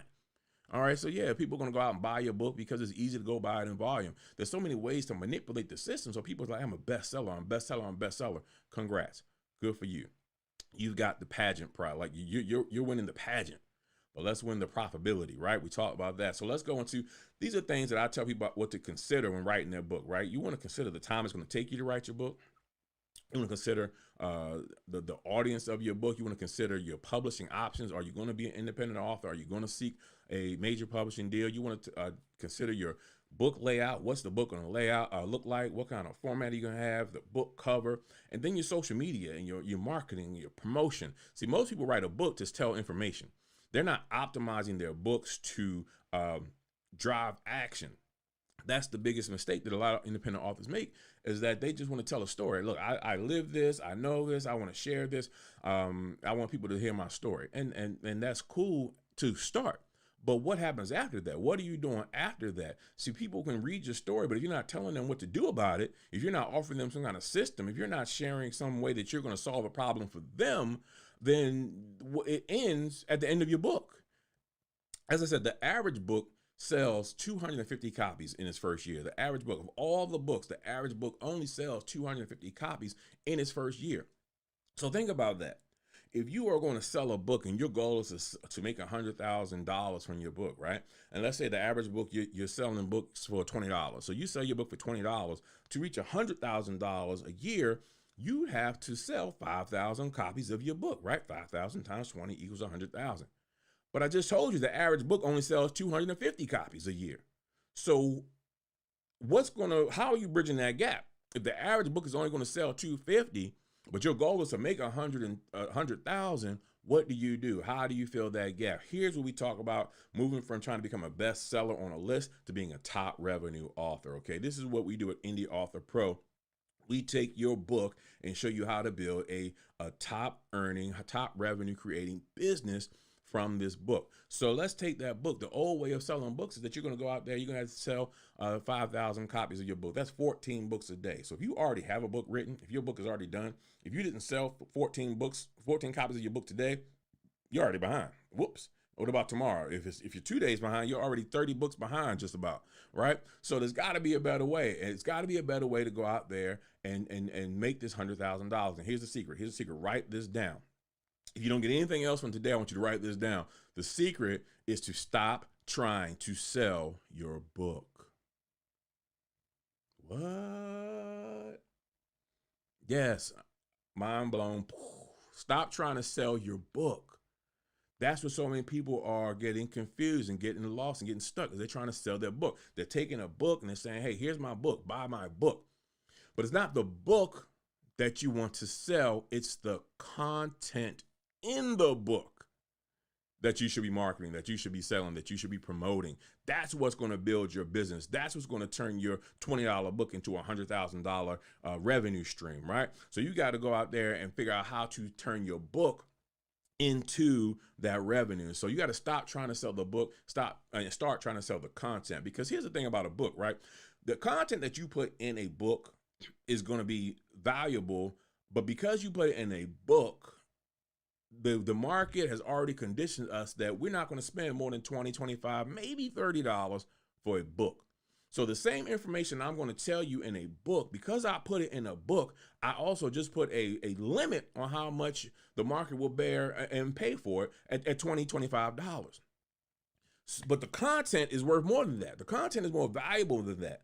But I just chose to put it in a book because that's what people do. We write books, right? So what we want to do now is, how do we take this content? How do we rebrand the same content from our book into other formats to make that $100,000, to now generate real revenue for our business? And the first thing we do, I have a whole list of things that we teach you at Indie Author Pro. We go through how to really build your book, how to develop your business from your book and your content. The first thing I recommend is webinars.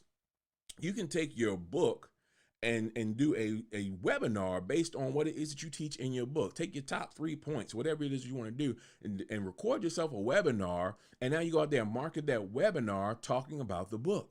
And then the webinar, it can be a free webinar, it can be a paid webinar, whatever you decide to choose. You go out there and now you're marketing a webinar. You record your webinar one time, put that thing on Evergreen Autopilot. You start marketing your webinar. People are now learning from you 30 minutes, 45 minutes, an hour webinar training, learning about you, getting engaged. And now in the webinar, you're going to make them an offer. You're going to offer them to take a next step. Well, maybe the offer is going to be to buy the book. Maybe the offer is going to be to set up an appointment with you. Maybe the offer is going to be to sign up for a course. All right, but whatever it is, that webinar now takes them to the next step and the next opportunity for them to do business with you. I talked about courses. That's the next thing. Build an online course. Like I said, I work with nonfiction self-help. All right. If you're writing a self-help book, if you're teaching someone how to do something, you're writing a course. You're automatically writing a course in your book. Your book should be teaching people how to solve a problem. So if you're teaching them how to solve a problem, you probably have steps on how to solve that problem. So those steps in your book is now your outline for your course. Simply build a course and simply make videos of yourself teaching the same exact thing you wrote in the book. Okay, you don't have to think, you don't have to rebrand, you have to rethink this thing. You've already written out the script. All you're doing now is sitting in front of a camera, recording some short videos, loading them online into a format, an online course format, and now you have a course teaching the same things you taught in the book. But here's the thing about a course, right? How much would you pay for a course? See, courses, we've seen many courses you can pay for $49 or $99, but there's courses that charge up to $4, $5, $6, $10,000 for a course. So now the same information that you had in your book for $20, you're now selling on an online course for $2,000. How much quicker will you get to $100,000 selling a $2,000 course than selling $20 books? See? So now we're looking at the content, because we're not selling a book, we're selling a book content. All right. Speaking engagements. Everyone wants to be on the stage, right? Everyone wants to be in front of someone's microphone speaking and talking. So now, because you have a book, you should have a signature presentation based on your book. So that when someone says, hey, I want you to come and talk about your book, you're not going out there guessing what to talk about. You already have your signature presentation from your book that you're going to go out there and talk about. And here's the thing. Guess what? Your signature presentation is probably going to sound a whole lot like your webinar. See, this isn't a lot of work. This isn't a lot of things that we have to come up with and how to do. You do some certain things one time. Once you get it right, you see how you can just take this out of here, put this over here, take this from here, put this over here. So the same webinar I do can now be my signature presentation when I'm standing in front of a crowd of 500 people, 1,000 people online doing a virtual summit all across the world, like Black and Iconic, right? Listen, here's the thing. Maybe I shouldn't tell you. I'm teaching you stuff that I already have in a webinar as well. So this stuff, this signature presentation, this webinar stuff, I'm doing what I'm showing you and telling you as well, okay? Next is programs. Next is how can you design, what kind of program can you design that people will want to invest in, that you can help them find a solution to a singular problem. Now, as a program is going to be something where you're going to, hey, here's one issue we're going to solve. And here's how we're going to do it. And here's the system that we're going to use to do it. Okay. So that program will be something that you'll market. And this programs you're looking at, these are high ticket items, right? So now that $20 book just became a $5,000 program. Maybe it's a coaching program where people are now investing in you to coach them for 60 days. And now over the 60 days, you're charging them $5,000, $10,000 to teach them what it is that you learned, that you wrote about in your book. This is what we're talking about in Indie Author Pro, and what we try to teach people, how to now get past just selling your book, how to stop worrying about becoming a best-selling author. We want to worry about becoming a top revenue author, right? Author is just part of what we do, all right? Membership programs. You have people who will pay monthly to learn from you, whether you're doing live trainings, vocal teletrainings, whether you're doing Zoom trainings. People will pay a monthly membership to go and learn from your program that your book teaches. So if your book teaches some kind of system, some kind of method, some kind of program, boom, you have a built-in mastermind, a built-in program, a built-in membership that people can pay monthly to take a part of and learn from you. Next, live events. You know, even with things being so shut down over the last year or so, now, you know, you still have an opportunity to do live events, virtual events. Hey, this is a live event right now, right? This Black and Iconic seminar series is a live event, even if it's virtual. So you can go out there and take your book and build your own kind of brand, your own seminars, your own summits, and do live events from there that you're going to charge people to attend. Or even if it's free, maybe you charge them for the replays, or maybe you're charging people to come and speak, or you're charging sponsors to be a part of it. There's so many ways to earn income from your live events, okay, even now while everything is virtual. So don't overlook that. Last couple of things are going to be your digital academies, your masterminds, and then there's the one-on-one coaching. So I talked about the academies. Those are like online courses, but your masterminds where you have people where I'm going to work on a small group, right? A mastermind, we may have 6 people. I know for me, we have a mastermind program where we charge 5 figures for a weekend. We take 6 people for a weekend, and we go through the entire process of building an entire business. Everything I'm talking about, we go and do it with them in one weekend. Take 5 people, 6 people in a weekend and do that. And trust me, it's worth it. People are pouring into it. And that's when you know you're really working with the people who are serious about doing what, achieving the goals that you say you can help them achieve. But also now you aren't stressed out here trying to go out there and sell 14 books a day, because you've got 6 people in a weekend that could take care of you, you know, for a couple of months, really. once you build the business that way. And then finally, one-on-one coaching. When you're doing a one-on-one coaching, you are now positioning yourself as the expert, the guru, the mastermind to help those people. And obviously, there's a higher price tag that goes with that. So listen, those are the kind of ways that when we talk about unveiling the scam of being a best-selling author, stop being caught up on titles, okay? Stop being so worried about what people call you, and start being more worried about what your bank account calls you, right? Is your bank account calling you broke, or is your bank account calling you a wealthy author, top revenue earning author? So listen, our time was short today, but I want to offer you an opportunity to sit down and have a conversation about you and your book, your product, your position in the process right now, and maybe see how we can help you at Indie Author Pro. So what I want to do is I'm going to offer you a free discovery session phone call. You can text the word discovery to, let me get the number, 614-333-0338. The number is 614-333-0338. Text the word discovery, and you'll be able to click the link, set an appointment for a free author discovery call. We can talk about your project, your goals, and see how we can help you come out there and be a top earning Indie Author Pro. I want to thank you for your time. Again, my name is Ryan C. Green. I'm so excited about this opportunity to be part of this Black and Iconic Summit. I'm wishing you all the success. Look forward to working with you all real soon.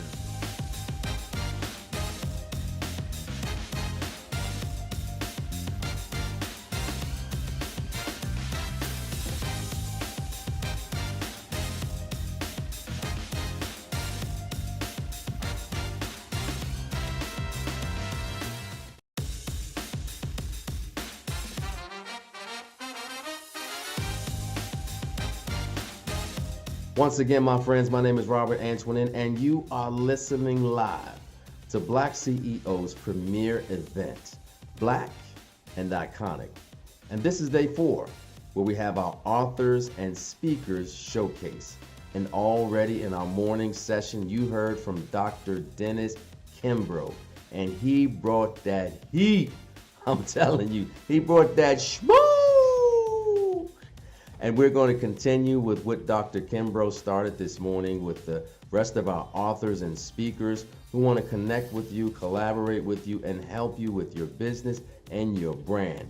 As I told you earlier, Black CEOs, I just believe that you have got a book inside of you. You have got a message that needs to be shared with the world. So what are you waiting on? I want to make sure that you understand that the universe responds to action.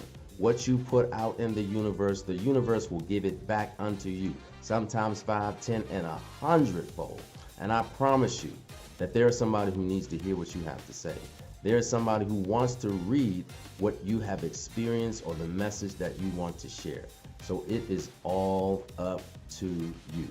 You don't have to take my word for it. Just listen to the speakers, listen to the authors, and they will share their stories with you. They have been right where you are right now.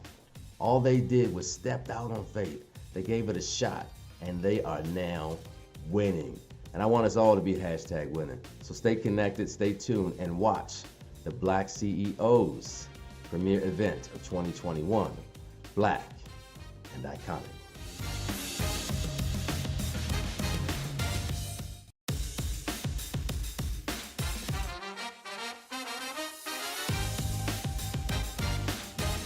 Well, hello, everybody, and welcome. I'm so excited. My name is Y. Renee, and I'm excited to be here with you. This is an awesome opportunity for me and for you, because there's some things I want to share with you, and hopefully this will help you understand that there is life after, and you can thrive in it. So yes, that's what we're going to talk about today, thriving in your after. So again, my name is Y. Renee. Just to give you a little history about myself, I'm a 15-year domestic abuse survivor. That's right, I was in a domestic abusive relationship for 15 years. Suicide in my life 4 times, and as you can see, I'm still here and I survived. But the one thing that I really want to talk about and share a story with you today, while I'm also explaining to you what I do, is about me almost losing my life and how I realized that I had life after. So I'm an advocate for domestic violence and suicide prevention. I'm also an international. I work for an awesome company, but 9 to 5 for somebody else. And not saying that I have anything against a 9 to 5, but let's just be clear. We all have something to give in life, and I just really believe that I have a lot to give, and I'm glad you're tuning in, and so hopefully I can help you get through some things, okay? So here we go. I want to give you a story, basically. So let's just imagine it's December 28th, and I am from the Chicagoland area. So anybody know anything about Chicago and the Windy City and the Hawk? It can be pretty cold, especially between December and January. So December 28th, 2008, I was coming home. Yes, that's 12 years ago. I was coming home from a church service, and I was wondering what life was going to be like, just because I was in the process of getting a divorce. And I pulled into my driveway, and I was getting out of my car, and I'm just pondering about going into 2009, because we were 3 days out from the new year, about what I was going to do. I was going to be single pretty soon, trying to live my best life, adjusting to the new, or what was going to be my new norm. No, it was not easy. Ending a marriage that had been on paper for almost 9 years, and just trying to focus through that. So I'm getting out of my vehicle, and I'm about to enter or walk up into the porch to enter my house. I see a person coming from behind a tree. And when they come out from behind the tree, I actually thought that they were going for my next door neighbor's house. And let me also say this: it is 10:30 at night. So we know in December, winter, everything's cold, everything's dark and dismal. So at 10:30, it's definitely not light outside, and all you have are street lights and maybe lights off of houses. So as I'm coming down, walking across the grass and going to my porch, I see this person come from behind a tree, and I actually thought that they were for my next door neighbor's house, but they were not. So they didn't say anything. I noticed them on a cell phone, and they put the cell phone in their pocket. So now instinct kicks in, and my adrenaline starts rising up, and I feel like I'm going to be robbed. This person never said anything to me, so I didn't want to alarm anybody in my house, or for the most part, take them to my door, because if he followed that, I wouldn't have an opportunity to tell anybody about what was going on. All I had was a small BlackBerry and a pocket Bible. I didn't carry purses back then, so I had my identification and stuff in my pocket. As I turned around to go back to my vehicle, this person called me out of my name, an explicit name that I won't say on this talk, and they told me not to move. When I turned around and looked at them, my first thought process before they even said that was to try to get back to my vehicle. I was going to get inside, use my phone, call the police, possibly run him over, but that did not happen. And when he stopped me, told me not to move, I seen he had a pistol in his hand, a 38 to be exact. And when he looked at me, I seen two of the coldest eyes that I ever seen in my life. And I didn't say anything to him. I'm thinking if it's a robbery, he could take whatever he wants, take the keys to my truck, he could take the phone. Like I said, I didn't have any cash on me. All I had was identification on me. But I noticed that he cocked the pistol, which let me know that I didn't believe any longer that this was a robbery. So I turned to my right to run to the porch, and that's when the first shot hit me. Yes, I was shot. Shot in between, I want to say like my rib cage and my lower abdominal area. And that shot, I believe, is the one that paralyzed me temporarily and had me on the ground. He came over and stood over me and shot me 3 more times. Yes, 3 more times. Now, I know some of you are sitting here, you're probably with your mouth open like, oh my God, oh my God. But this is where I get excited, because I enjoy telling this story because of what happened. So here we go. As he stood over me and shot me 3 more times, afterwards, he walked away. Yes, just literally walked away. Didn't run, didn't go to a car, nothing, walked away. I never lost consciousness, and I was able to scream for my life. My neighbors heard me. My mom heard me from the back of the house. She told my sister to go out and find me. I'm a woman of great faith, but while I was laying in the grass screaming for my life, I also made peace with God. Such a serenity came over me that if I was going to die, I had no fear or even thought of where I was going, because I knew I had a relationship with God. I knew, even though I wasn't perfect, still not perfect, that because I repented for my sins, that I was going to go to heaven. That's because that's what I believe. So my sister came outside, she began praying, she began saying, you should live and not die, you should live and not die. Just to cut the chase, the police came, ambulance came, everybody began to tend to me. My mom was outside in the cold. Neighbors began to gather around because they did not know it was me in the car. I mean, in the grass, excuse me. They thought that it was just somebody random. When I got in the ambulance, I was still conscious. They got me to the closest hospital, which has a fabulous trauma center. And I did not become unconscious until they put me under. They put me under for 4.5 hours. Just 4.5 hours. I was in surgery.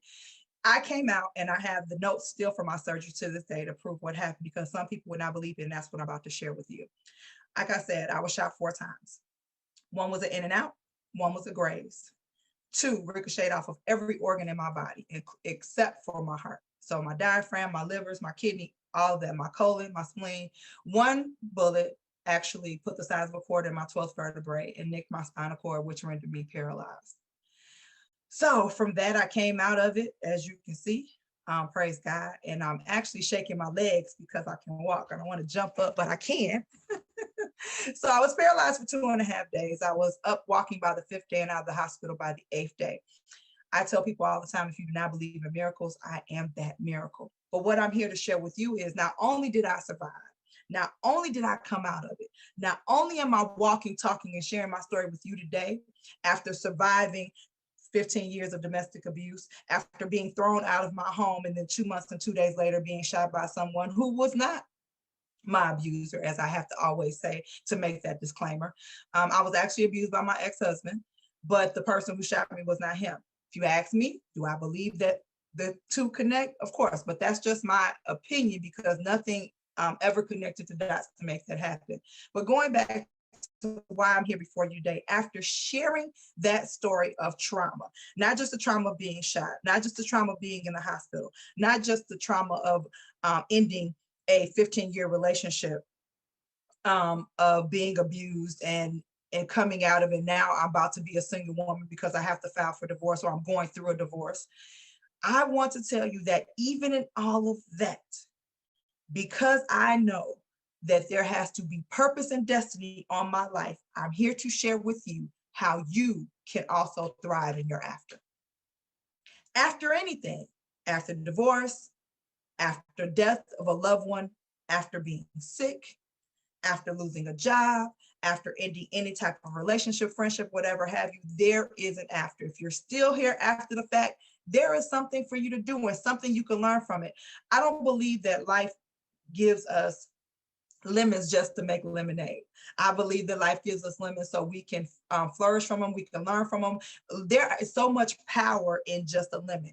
There's vitamins in lemons. There's a smell in lemon. People use lemon not just to eat, but they use it for fragrance. They use it for cleaning. So there's so much more to just being a lemon.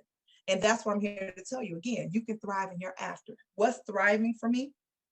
Thriving is, I use the acronym THRIVE, and it is truth, happiness, responsibility, improve or invest in yourself, make sure that you know your value, and to have energy so you can evolve.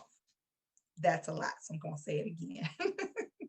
So I need you to thrive. You need to be in your own truth. Truth is being as honest with yourself as you possibly can. If you're not having a good day, you're not having a good day. So what? But be true to yourself, because when you realize that you're not having something, or you're in a certain spot where you're stuck, the more you're honest with yourself, the quicker that you'll come out of it. And I'm going to explain to you how in the end, because there's something that I did to help myself get unstuck and realize that I can thrive in my life in the after. So 1 is your T, that's your truth. 2, your H, happiness. I believe that people decide their own fate and their own happiness. If I want to be a stick in the mud, if I want to be depressed all the time, if I want to sit here and not do anything, then that's my choice. But why choose to do that when I can choose to be happy? Happiness lets you live longer. Happiness, it actually rubs off on other people. If you ever notice how much a smile can change someone's day, my significant other, my best friend, always tells me every day we text, he always says, make someone smile today. And at first I didn't get it. It took me a while to really understand what he meant. And he's always someone who's about positivity and not negative. He's changed his thought process for a few years now, and to be more positive about everything. And when he would tell me that, at first I would be like, yeah, okay, well, you have a good day too, and kind of blow it off. But when it began to resonate with me, and I actually got it when I would go out to work or go and speak with someone, I would make them smile. If I would smile at them, they would smile back at me, and it becomes contagious. So we have to make our own happiness. Responsibility. You have to be responsible for your own actions. You have to be responsible for your own mindset. You have to be responsible and take that responsibility and not put it off on anybody else. You can't blame anybody for your unhappiness. If you're unhappy, basically, you have to take that power back. They can do something to you. They can make you feel some kind of way, but you need to take your power back. You need to take the responsibility on that and run with it. Improve. Invest in yourself. Self-care is always important. Massages, time away, reading a book, vacations, whatever have you. You need to invest in yourself. Take the time to do that. I promise you, it changes and it does wonders. Value. Now we have to understand how valuable you are. While I was in a domestic, in an abusive relationship, I did not value myself. I allowed my abuser to treat me any old kind of way. I would wear a mask and tell people I was okay, and truly I wasn't. I was run down, I was hurt, I was disrespected and all that stuff. But I allowed him to do that because I lost value in myself. Once I got that value back, I promise God, once I got my voice back, my value back, I would never lose it again. I love me. And last but not least, energy. The energy you give off is the energy you're going to receive. And as you can see, I'm smiling, I'm laughing, I'm joking. I want you all to feel this. I want you all to understand positive energy brings positive results. Okay? So I need you to understand those are what you need to do to thrive in your after. Also, before I end and let you know what we're going to do, I believe truly in journaling and affirmations. Affirmations is one of the biggest things that got me through my darkest moments.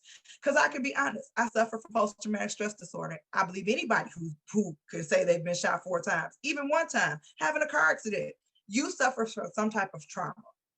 Excuse me. So with that being said, I'm sitting here today telling you that I promise you, I started getting up and I started telling myself I was wonderful, I was beautiful, I was fearfully and wonderfully made. Even if I was overweight, girl, you are the best thick thing you have ever seen in your life. And again, not every day was a great day. Not every day those affirmations did what they were supposed to do. But if you make a routine, then you will understand that your affirmations will begin to resonate with you. I'm an affirmation, influencing coach is what I call myself. I love giving affirmation. I love helping people out of stuck place. I have several people that will tell you that I have helped them come from a place called stuck into a place called movement. And for me, that affirmation and doing that is just the world. So what I want to offer you is this. I want to connect with you. I want you to connect with me. I think that if you're in a place called stuck, I'm more than happy to help you. I go by the principle of PCS. What's PCS? You ask? Thank you. I'll be glad to tell you. P is being persistent. You have to be persistent in everything you do. C is being consistent. Once you're persistent, you have to continue to do it. So that means you have to be consistent, excuse me. And you have to be strategic. You have to have a plan. Making a plan means getting up every day, saying it during the day or saying it in the evening or throughout the day, putting notes somewhere where you can see them, index cards where you can see them, at your job, pictures, different boxes and things to encourage yourself on a daily basis, several times throughout the day. So you have to have a plan to do it. With that being said, before I close out, I'm going to give you a number. I need you to write this down. The number is 855-492-0584. Again, that number is 855-492-0584. I need you to text me the word ebook. If you text me the word ebook, I'm going to give you a free ebook on how I got through with different affirmations, and I believe it's going to help you. Basically, it's a powerful gift that I want to give you that will help you strategically come through being stuck and learning to thrive in your after. So again, this is your girl, Y Renee. I appreciate you so much, and I look forward to connecting with you.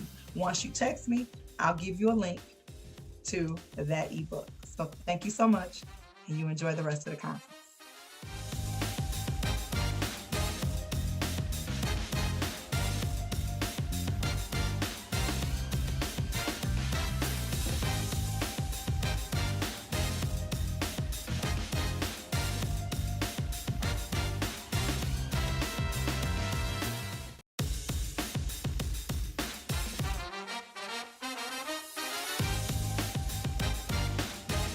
I'm about to share with you a story that you'll never forget.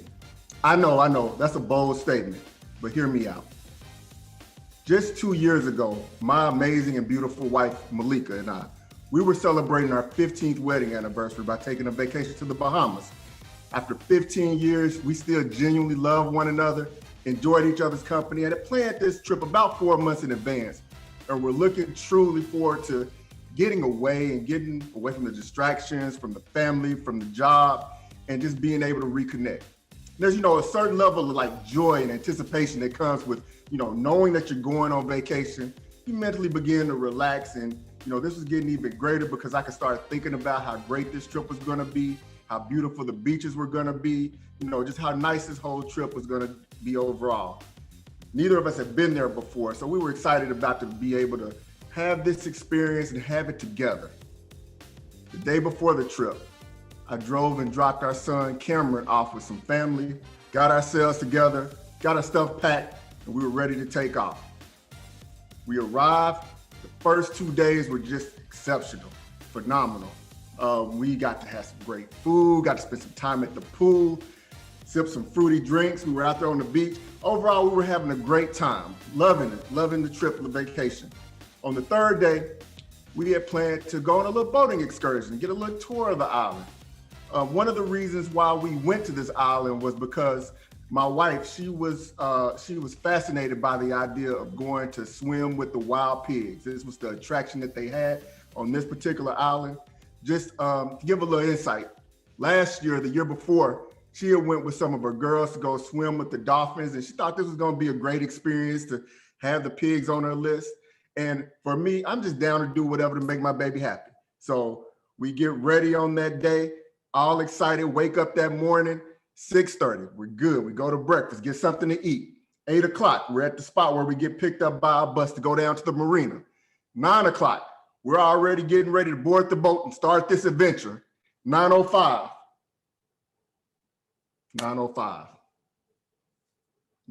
it happened.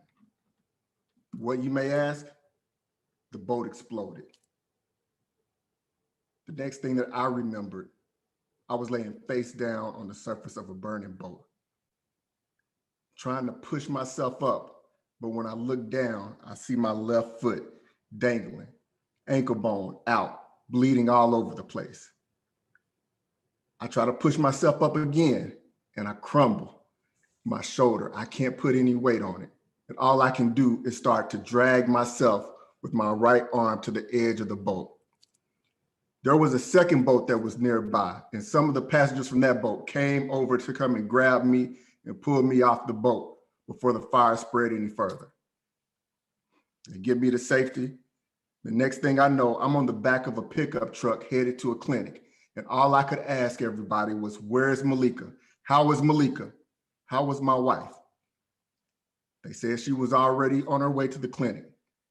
I get wheeled into the clinic, and as I enter, I hear Malika, her yells, her moans, her screams, and all I can do is sit there and pray and think to myself, my God, I hope that my baby is all right. The doctors come to me, and I ask them, "How is Malika?" They ignore my question. They tell me that they're going to send me to the good hospital and that I needed to go immediately because they couldn't do anything to treat me. I asked them, "What about Malika?" And they tell me she's going to come behind me. So I'm put on a plane and carried to the good hospital. I get there. After I'm there, they start to prepare me for surgery because they want to try to reattach my foot to my ankle.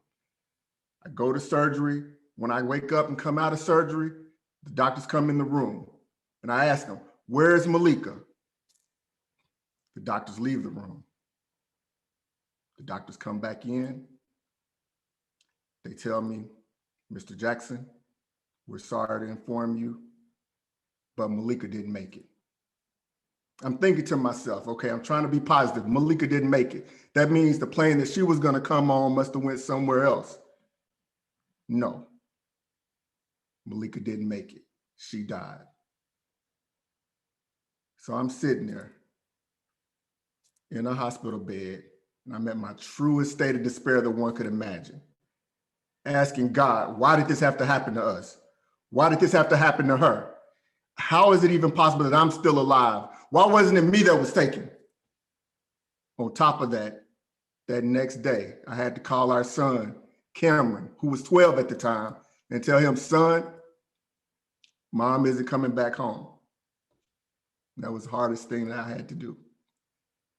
Later on that evening, as I'm laying there, I'm thinking to myself, what's going on? I look at the EKG monitor over my head. My vitals are getting worse, and they turn from green to yellow to red. And I'm thinking to myself, this is it. God, this is how you're going to take me. I laid there broken, emotionally, physically, mentally, spiritually, and I didn't know what was going to happen. And I thought that was it. Now, at that point, a lot of things had to happen, and they did. The next day, I was being taken from the hospital in the Bahamas to the US to a trauma unit. And as soon as I got there, they did an emergency surgery to take my left leg. Little did I know at the time that when they tried to reattach my leg in the Bahamas, infection started spreading through my body. So that was the first thing that they had to do. This was at the beginning of July. And then 2 days later after that surgery, while everybody else was celebrating the 4th of July and eating barbecue and watching fireworks, I had to go through 3 surgeries in one day. Yet after those surgeries, the next day, things started to register to me that I got a new and different reality. At that point, the effects from the drugs and medication were beginning to lessen, and I could start to see things and think a little more clearly and process what was going on. I realized and started accepting the fact that even though I was on the verge of death, I was convinced that God was keeping me around despite how broken I was. I could have died in the explosion. I could have died when my leg was infected, my vitals were failing in the hospital. I could have died after going through all those surgeries in such a short period in time, but I didn't. I was still here. The worst was behind me. Now, how many of you realize that there are things that we don't see coming and are completely unexpected that we're going to face in our lives? This was something I didn't see coming at all. I had faced some adversity and surprises in my life before, but nothing quite like this. Even in the midst of all the grieving and the pain and the suffering and the praying in that moment, my defining moment, I realized I had to get through this. But not just get through it, but I had to get back to fulfill a purpose since he spared me. And I knew that wasn't going to be easy. I didn't know what my road to recovery was going to look like, but I made a decision at that point. I survived the initial setback, and it was going to be up to me to overcome this situation. There's a quote that I like to use that says, life is only 10% what happens to you. The other 90% is how you respond. It was my time to respond. Now, as I moved forward, after spending 2 weeks in that hospital, I had to go and live with family for about 6 weeks in order to physically recover before I could ever do anything myself. And that was part of my process as far as being able to physically get back where I needed to be. I want to emphasize that there's a process to getting through even the toughest situations and overcoming the adversity that comes along with them. For me, my process included my reaction to the situation. I had to understand and come to grips that life as I knew it before was gone. My plan, it forced me not to feel too sorry for myself as I recovered. Yes, I was hurt physically and emotionally, but I had to get that plan together and ensure that not only I recovered, but that I helped Cameron get through the emotional pain that he was facing, knowing that his mom was no longer here. As I prayed about what I was going to do, God created a path, and the process started to become even more clear. Physically, as I said, I had to be pushed around in a wheelchair. And when you think about it, after being, athletic and in decent shape most of my life and being able to move at will, being confined to a wheelchair that I couldn't even push myself was very depressing. The frustration that this caused led me to even be motivated to push myself harder than ever before. So I became laser focused on recovering physically and having a decent quality of life where I could manage and move normally as I raised my son and not let the setbacks and challenges that I need to overcome prevent me from doing the best I can to raise him right. I had to treat the physical therapy like it was the most important thing in my life. And at that moment, it was if I wanted to move forward. While I was at my sister's house, I had a physical therapist that came over to help work me out, strengthen and stretch my leg muscles so I could maybe one day be able to walk again. Over the course of a 2-week span, I lost 30 pounds from the accident. I had no desire to eat. My body was still going through so much physically. I lost so much strength, and I knew I was going to have to be focused if I ever even wanted to use crutches again, let alone be able to walk. Now, it took a lot of patience, a lot of time, a tremendous amount of perseverance, and I was eventually able to be fitted for a prosthetic leg and begin the process of learning how to walk again. The doctors, they had said that based on the type of accident that I was in and the type of surgeries that I'd gone through, plus the additional trauma that I had with my right foot being broken, that it was going to take me to about 6 months to be able to take steps without any assistance. I was so focused and I stayed dedicated to it, and I was able to begin walking 3.5 months after the accident. By 6 months in, I was able to jog and jump and lift weights and ride a bike again. And now I had never been a runner before, but 9 months after the incident, I actually ran in my first ever 5K. And I also even learned how to swim without a leg, which is a lot harder than you may realize. But I was focused and dedicated to the process of getting myself back physically. The physical challenges weren't the only thing I had to endure. Emotionally, I had to start coming to grips with the fact and reconcile my thoughts and feelings over the loss of Malika. I began journaling and started writing letters and getting my feelings and thoughts out of my head. And this sort of helped me face the acceptance of the reality so it could sink in and so I could process it and be able to move forward, even though I was grieving. I had to search and ask for suggestions to get some type of grief counseling or therapy. I'd never been to therapy in my life, but I knew that the way that I felt wasn't normal and it wasn't right. I still had survivor's guilt and felt remorse for what happened. And I didn't know how I was supposed to get things together. So I found a phenomenal therapist who could help teach me how to process my feelings, my emotions, and help me move forward after such a traumatic loss. Also, it was important to make sure that I had somebody who Cam could talk to and felt comfortable opening up with, because his loss was different than mine. I did lose my wife, but he lost his mother, and that's a different type of pain. I had to recover spiritually because I had began losing my faith in God, and I needed that restored. I didn't understand why, but Malika's father, who was a pastor, he helped me understand and process that this was God's plan and that she lived a blessed life in which she provided to others, and that she had eternal life and that she was going to be in a better place. And also the fact that if she would have survived, we wouldn't have wanted her to suffer. So these were some of the things that I had to face and endure as I was coming through my recovery.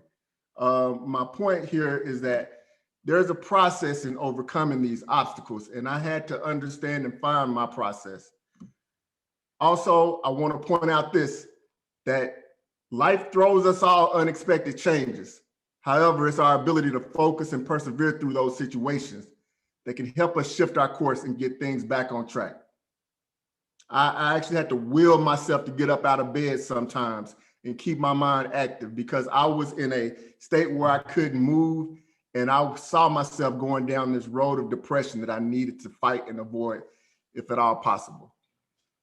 It became more and more apparent to me that my purpose was going to be greater than what it was defined before. I was a changed man, and my perspective was changing based on what I had to face. And I knew I had to move from where I was before the accident to a new place that was going to be created for me. And before this time, I had worked as an engineer for 18 years. I knew I wasn't going back to that.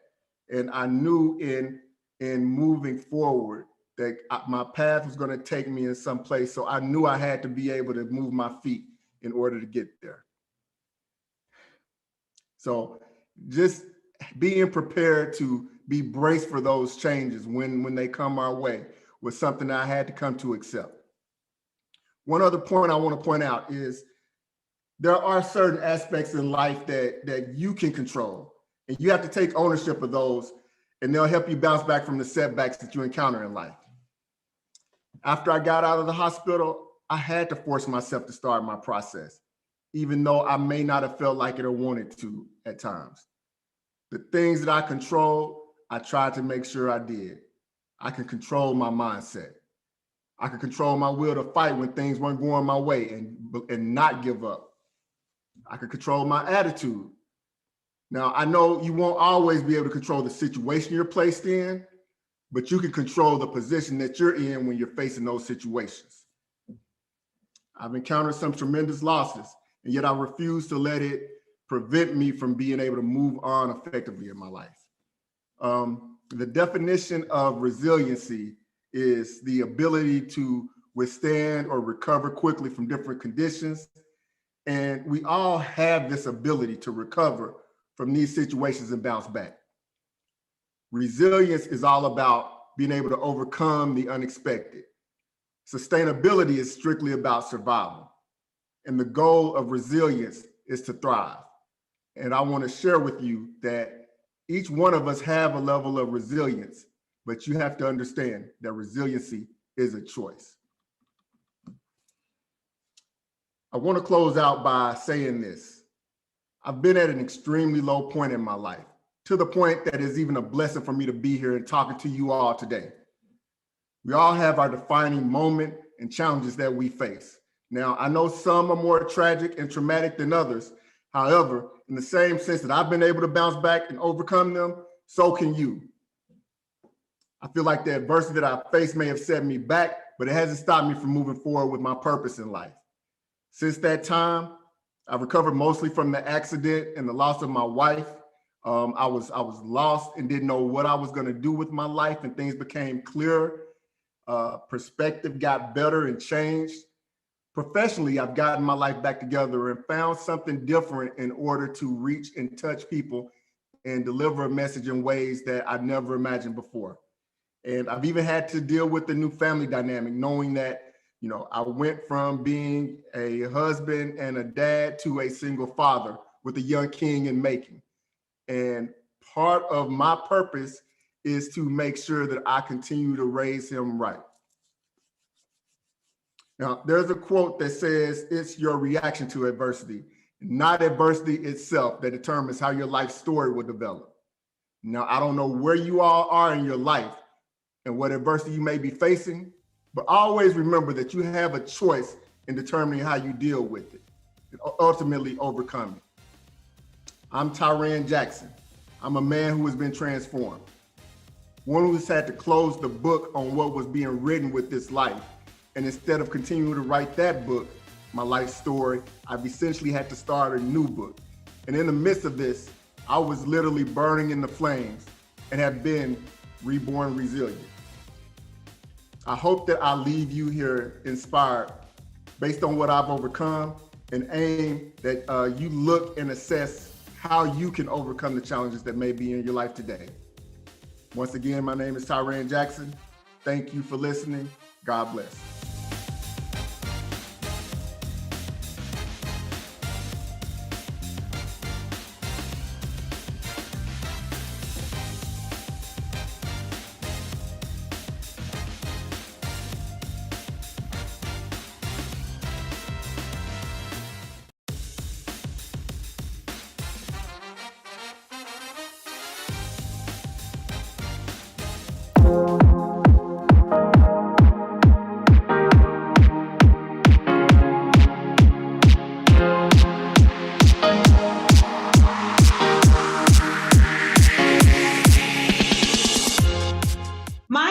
Nikki and I am the CEO of 365 NNC.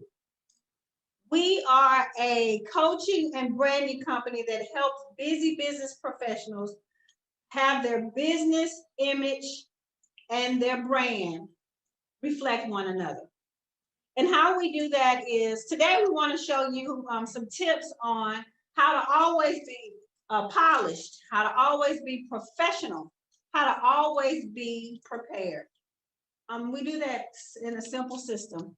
We show you how to repurpose your stuff in your own closet, how to remix your look, and how to reinvent your image. And this helps you increase revenue right now. Right now. So let me start out by asking you a question. I already know the answer, but the question is, have you ever prepared for an event, an interview, maybe a wedding, a gala, or just something that you're doing with your girlfriends or a date with your husband, looked in your closet and said, I don't have anything to wear? Nothing. Or have you ever been passed up for an opportunity where you know you've been qualified, where you know you have the experience, where you know you have the education, went into the interview, talked to the owner, and when you left out, you said, I got this job. So much so you called your friend, you called your husband, you said, I got this. Never to get a call back. And when you did talk to somebody, they said, well, we decided to go a different route for someone who's a better fit for our company. And this one right here really is the big one, the confidence. Have you ever wanted to take your business to the next level? Wanted to take your brand to the next level? Wanted to go out to the different events where you knew the right people would be, but just didn't have the confidence? You wasn't sure of yourself, a fear that stopped you from going out and going to the next level. Well, if you've answered yes to any of those questions, that's why I'm here. I am presenting a product that will definitely enhance your confidence. But I guess you want to know a little bit about who I am. My name is Nikki Smith. I have 20 years of experience in entrepreneurship and corporate America. I was a major account representative for Fortune 500 companies for over the last 20 years, as well as an entrepreneur at the same time. So that tells you, you know that is some hard work. But guess what? I can't believe 20 years later, I did it. What that means for you is, I know the entrepreneur end, I know how hard it is, I know how you have to push yourself sometimes to get to the next level. You have to be persistent, you have to keep going even when you don't feel like it.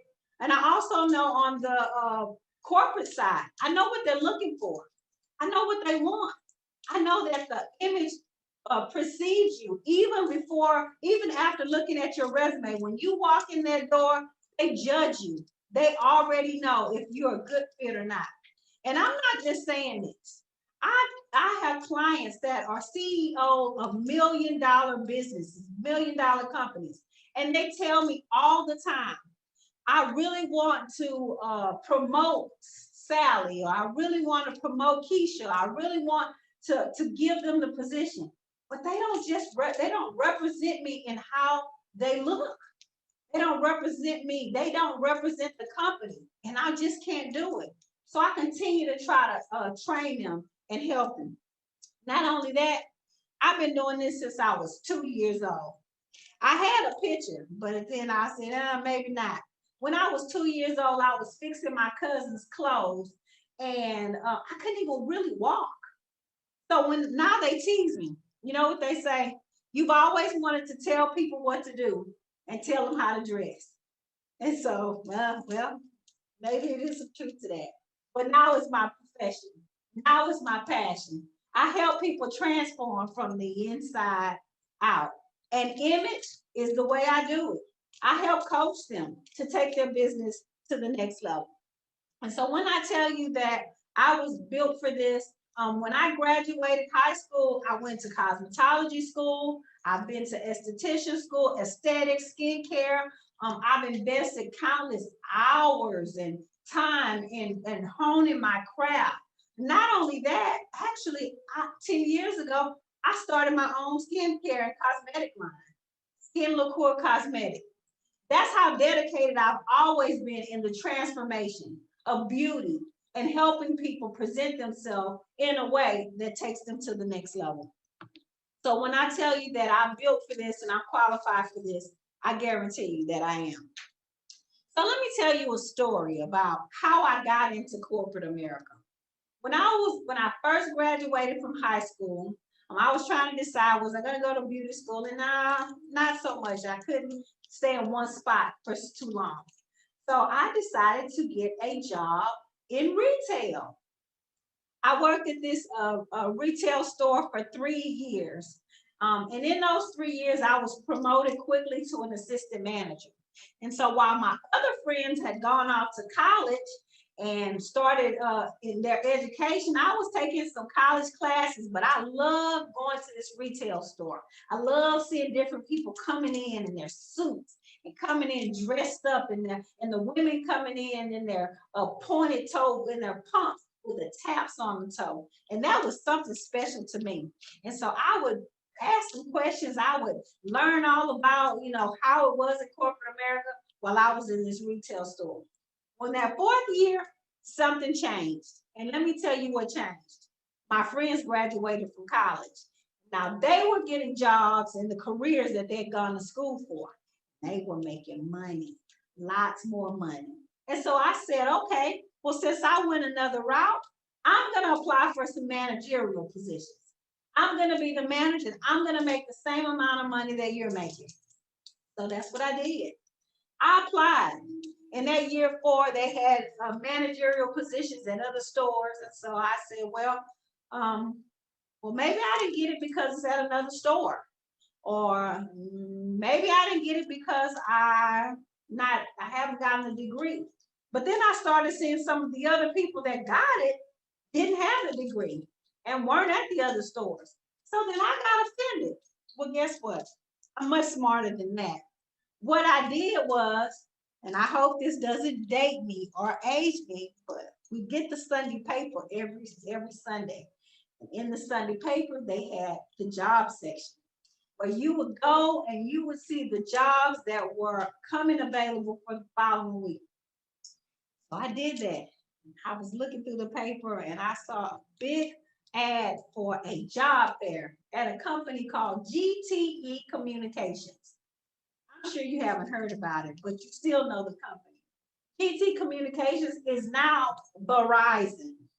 And so just imagine, I'm not going to tell my age, but I applied for this position when the phone was this big, mounted in your car, and it cost $1,500 for a basic service, and you had to pay per minute regardless to what plan you had. So that tells you a little bit about how old I am. I applied, so I couldn't make the job fair. The job fair was on a Monday and I was off on Tuesdays. But I didn't have any fear back then. You know what I did? I called them and I said, hey, I'm not going to make the job fair, but I feel like I'm qualified for the job. And so I remember the person who I spoke to, the manager, her name was Diane. Diane said, tell me why you should get the job, young lady. And I said, well, first of all, I'm a hard worker. Second of all, because I feel like I can do it. And so she started asking me all these questions about, have you had this experience? And I said, well, I don't have the experience yet, but I feel like if I have the opportunity, I definitely can do the job. So with that conversation, she offered me the next day to come in and interview with her. And so I did. Well, I don't know if you remember what I told you, but when they used to come in with their business suits and the women would come in with their pumps, they would have those little taps on their shoes. Well, I had invested a couple of months prior when I knew I was going to start looking for a job in some pumps with the taps on them. And so I came into that interview and I tell you, I was sharp. Suit, and I had on my pumps with the taps on them. And when I walked in that interview, here comes Diane with her blue shoes, with the taps on them. And so automatically we had something in common. So we sat down and we talked on that interview, and that interview was great. It was 45 minutes long. And when I left out of that interview, she said the same thing that I'm saying. Hey, we'll call you tomorrow, or we'll call you once we get through reviewing our applicants. Well, I wasn't worried. I just told you, I was fearless back then. I didn't realize that you had to be afraid, or you should have been afraid of the interviewer or the person that was higher than you. I didn't know that then.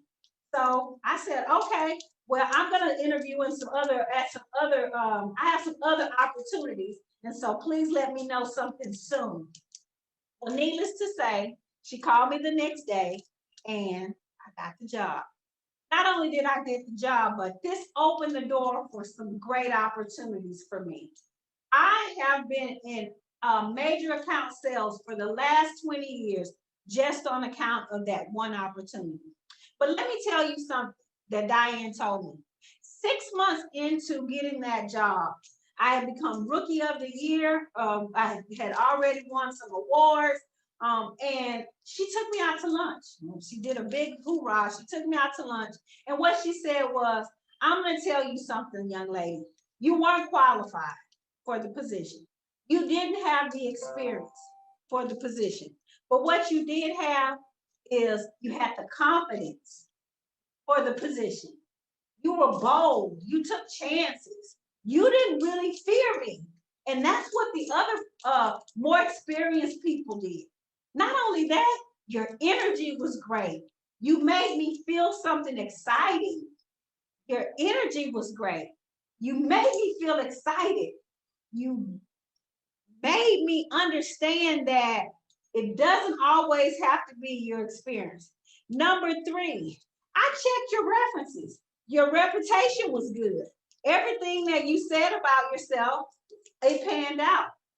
But lastly, but not least, she noticed the taps on my shoes. She saw how well put together I was. She saw how prepared I was. I knew about the company. I did my homework the night before. And when I talked to her intelligently. So she knew that I could do the job.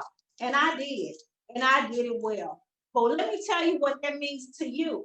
If you don't show up ready for the job, if you're not prepared, if you're not polished, if you're not professional, they may not even sit down and have the conversation with you to know that you're the person, to know that you can do the job, to know that this opportunity was created for you. So I'm encouraging you to understand that image is not just appearance. And today, guys, let me tell you something. In 2020, 2021, it's become a challenge, hasn't it? For us to get up every day and put on our show face. We're at home. We're relaxed. We're laid back. If you're anything like me, when I'm at home, I have on my house slippers and my little warm and cozy clothes. And so your mind says to you, you're at home, but you have to shift your thoughts. You have to have a mind shift to prepare yourself for your Zoom meeting, for your in-person call. You have to continue to tell yourself every day, even when it doesn't seem like it. You have to tell yourself, this is business. And even if I'm at home, this is my home office. And I'm going to show up as though I was going into an office, an actual office. It's all relevant. It's all important. And to helping you get to the next level on your success. And if you're not considering your image, I'm telling you something. You may very well be getting passed up on opportunities that are meant for you. I want to tell you another thing where I just have really saw the importance of image. I was cold calling one day, and a gentleman walked up to me and said, "Hey, young lady, I want to introduce you to somebody."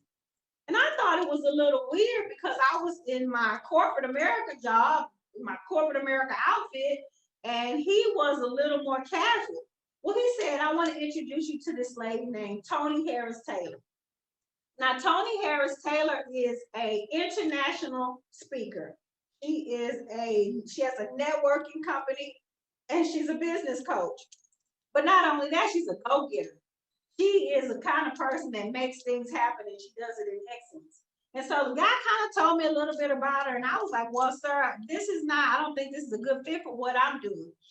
But I just listened to him, and I called him. We hit it off. And I'm going to tell you something. The reason I'm here today is because of Tony Harris Taylor and her business coach. The name of her business is Drastic Results. And she makes you step out and do things that are drastic.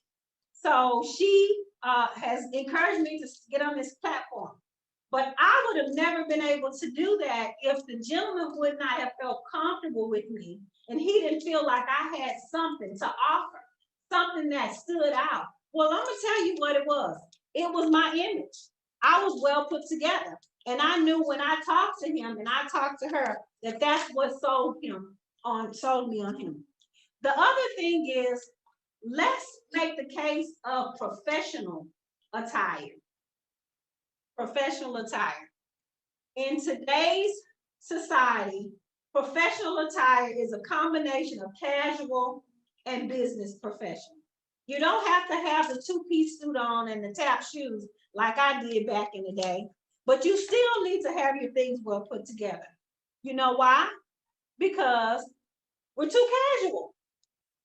We don't wear makeup. We're not well groomed. We have too many distractions, too much stuff going on. How do you eliminate that?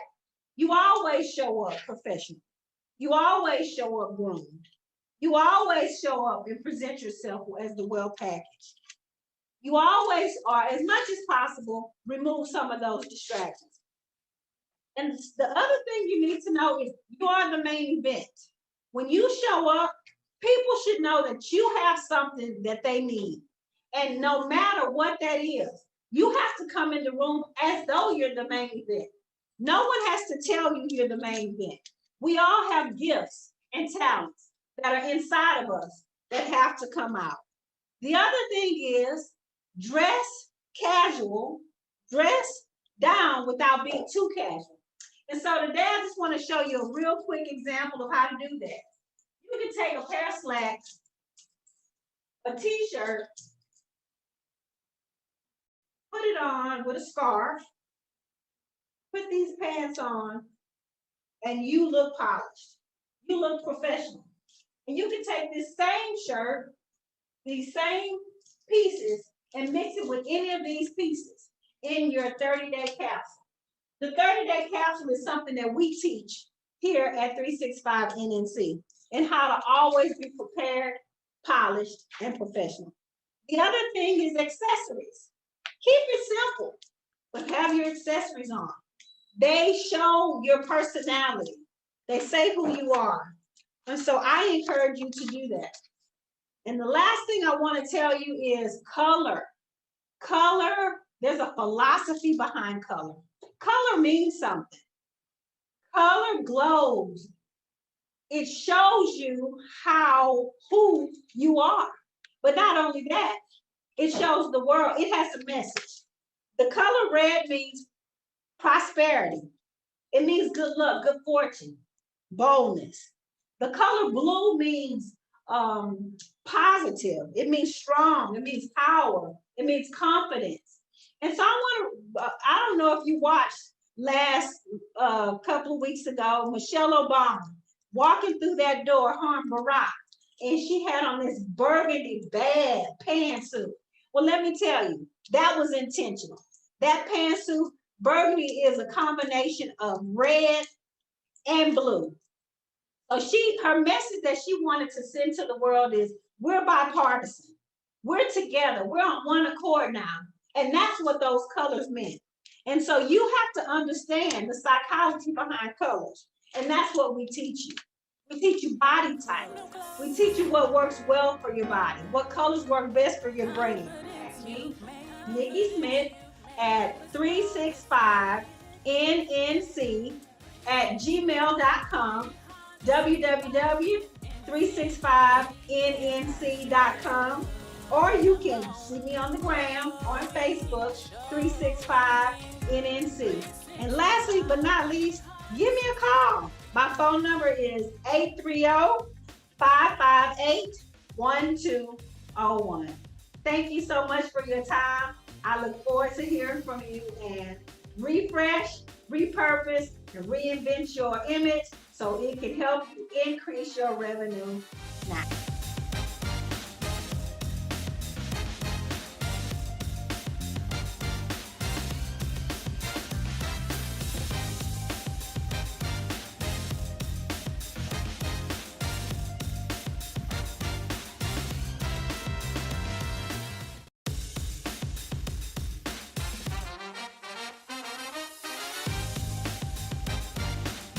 Good morning. My name is Joan T. Randall, and this morning I'm here to talk to you about from book to business and beyond, and how to turn your book into profit.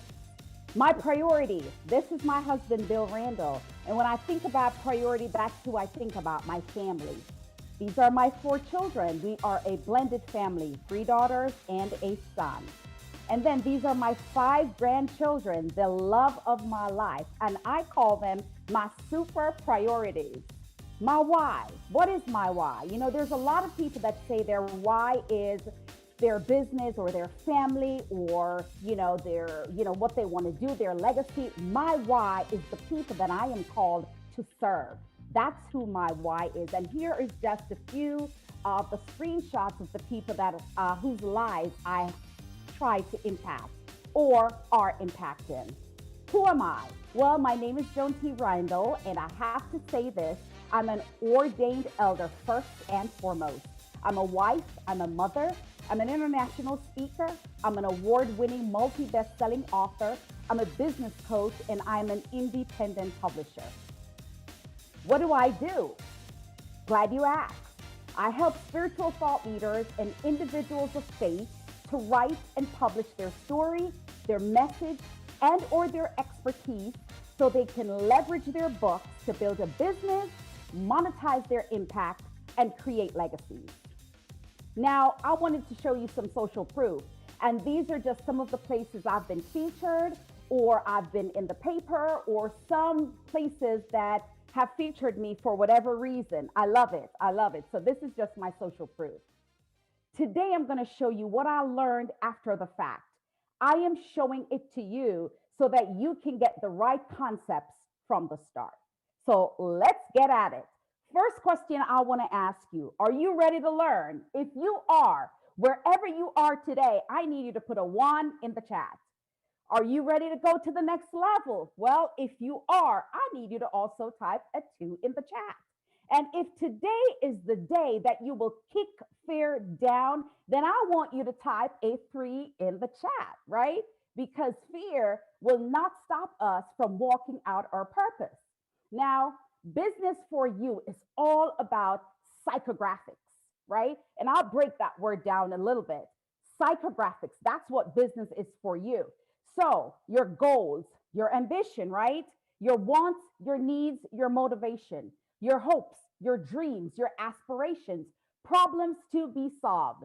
If this is what you are about, when it comes on to your business, I want you to type a 4 in the chat.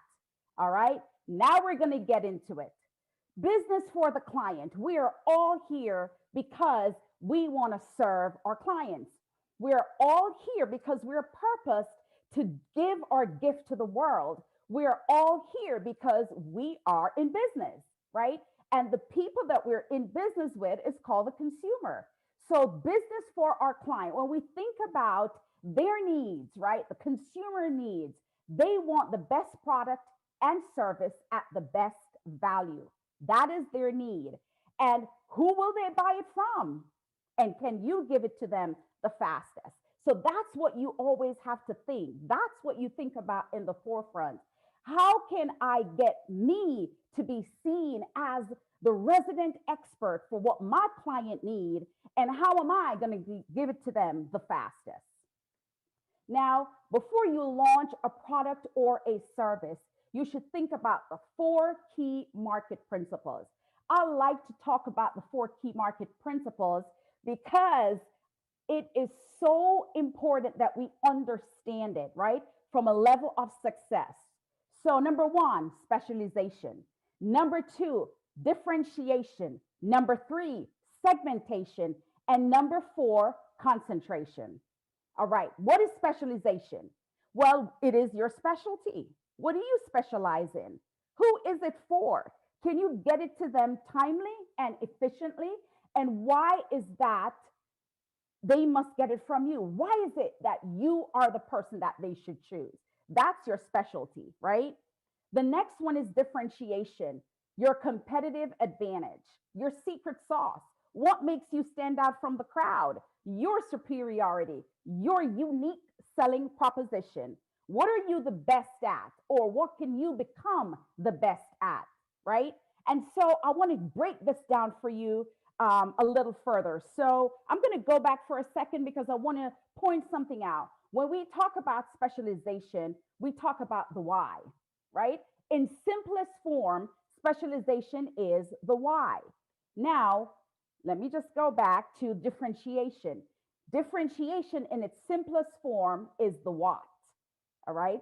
Segmentation. Who are these customers that need what I have? Where are they? What are their demographics? And how would you describe them? Who is your target audience? So, in simplest form, segmentation is your who, right?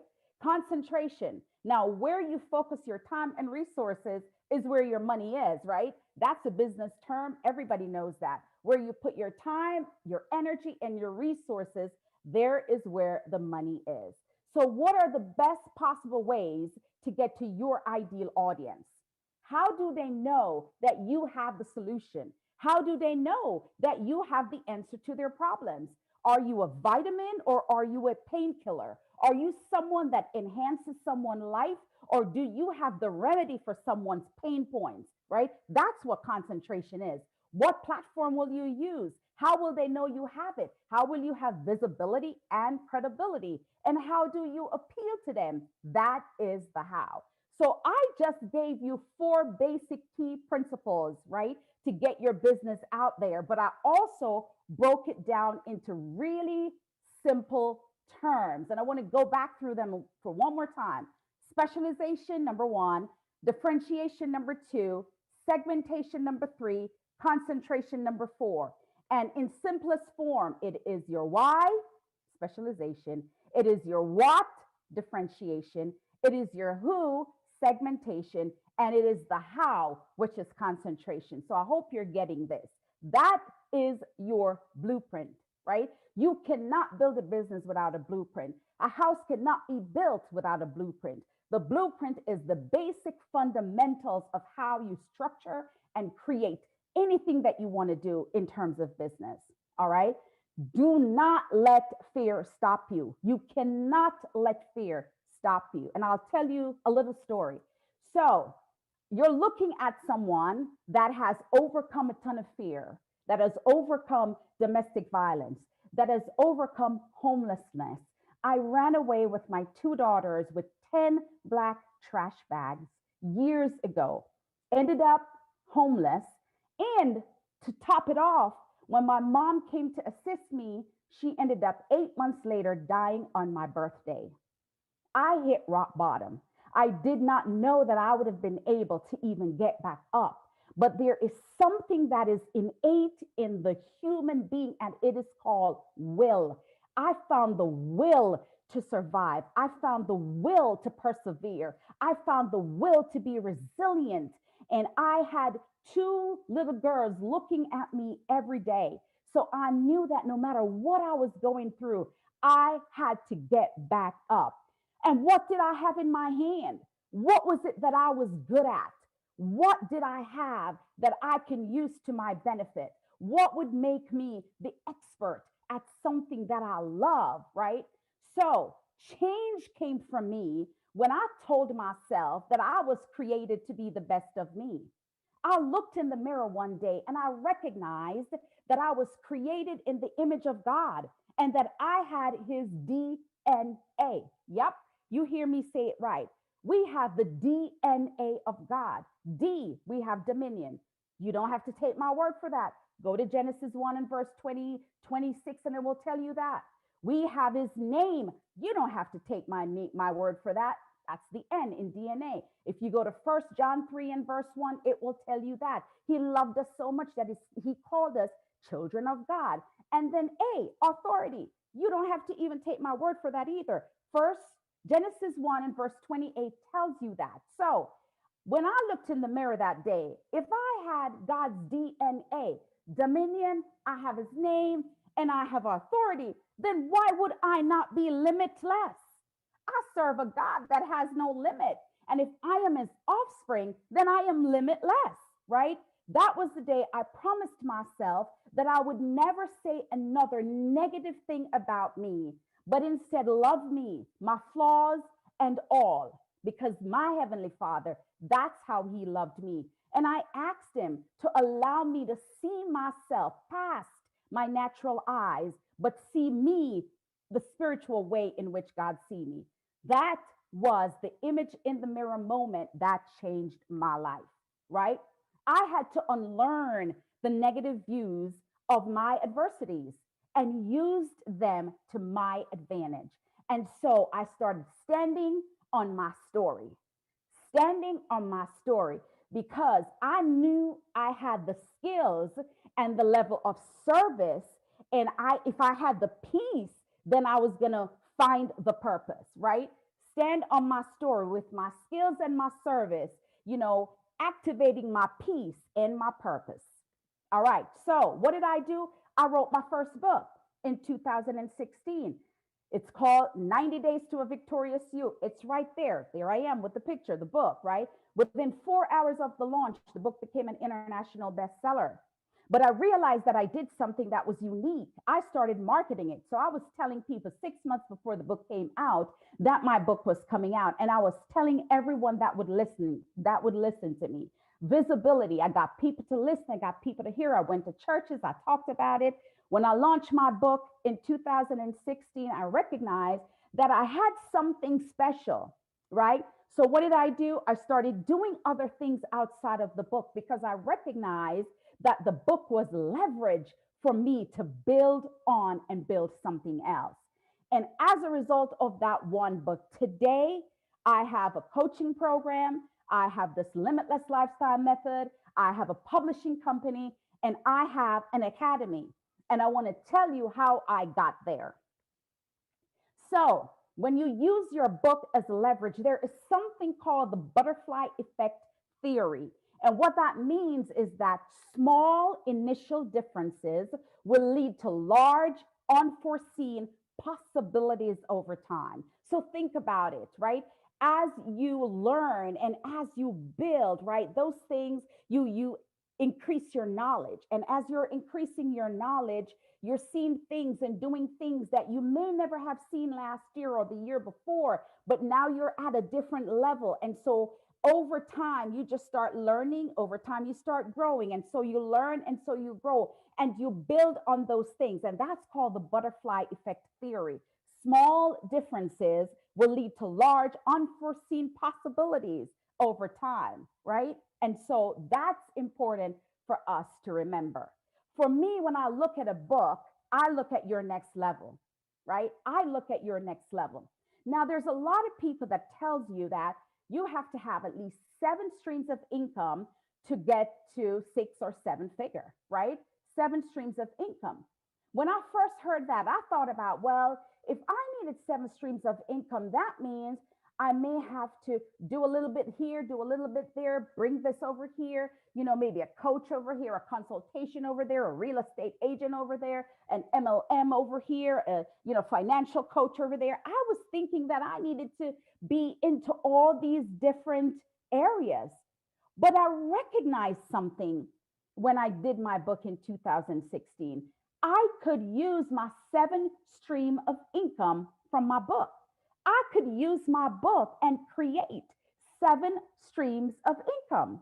And so I decided to create a book brand and a funnel, right? So if I can brand myself as a book coach or a book business, and if I can build a funnel, I can get my 7 streams of income and I can hit that 6-figure income from one book. And so this is what happened. So my book came out And then I had a guided journal after the book came out. Then I did a workbook. Then I created a workshop. When I did my workshop, I did a tour around certain states in the United States and did workshops. And from my workshops, I created webinars. From my webinars, I started doing summits and seminars. Then I created a coaching program online. And once I was done with the coaching program and build the pillars out from the coaching program, I did online courses. And now here I am doing online courses. From my online courses, I created digital products. From my digital products, I created physical products. Then I started speaking. And so I started speaking internationally, Jamaica, the Bahamas, Africa, England, Canada, right? Then I went on podcasts. Then I went on TV and radio shows and interviews. I now became the subject matter expert of what? Books to business. And then I became an international presenter. Then I did my own conference, my own live events. I had my own retreats.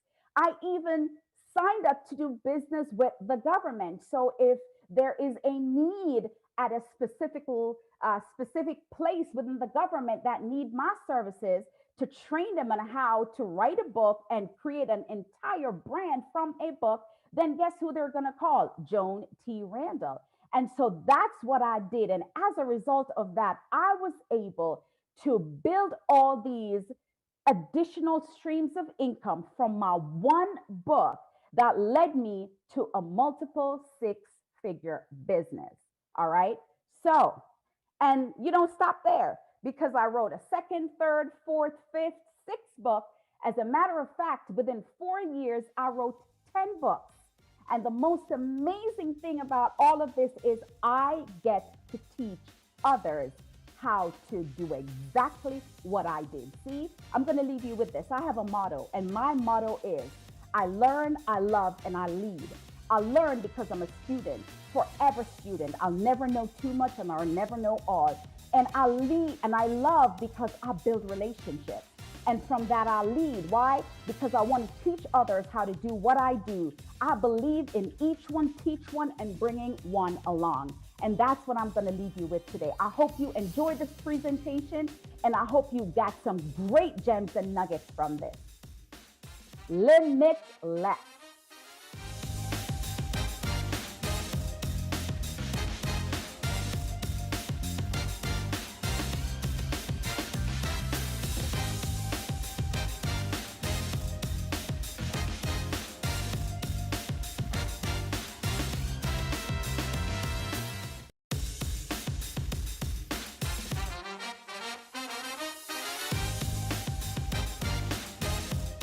Hi everyone, my name is Lee Mariano and I'm the founder and CEO of Alexidom Coaching.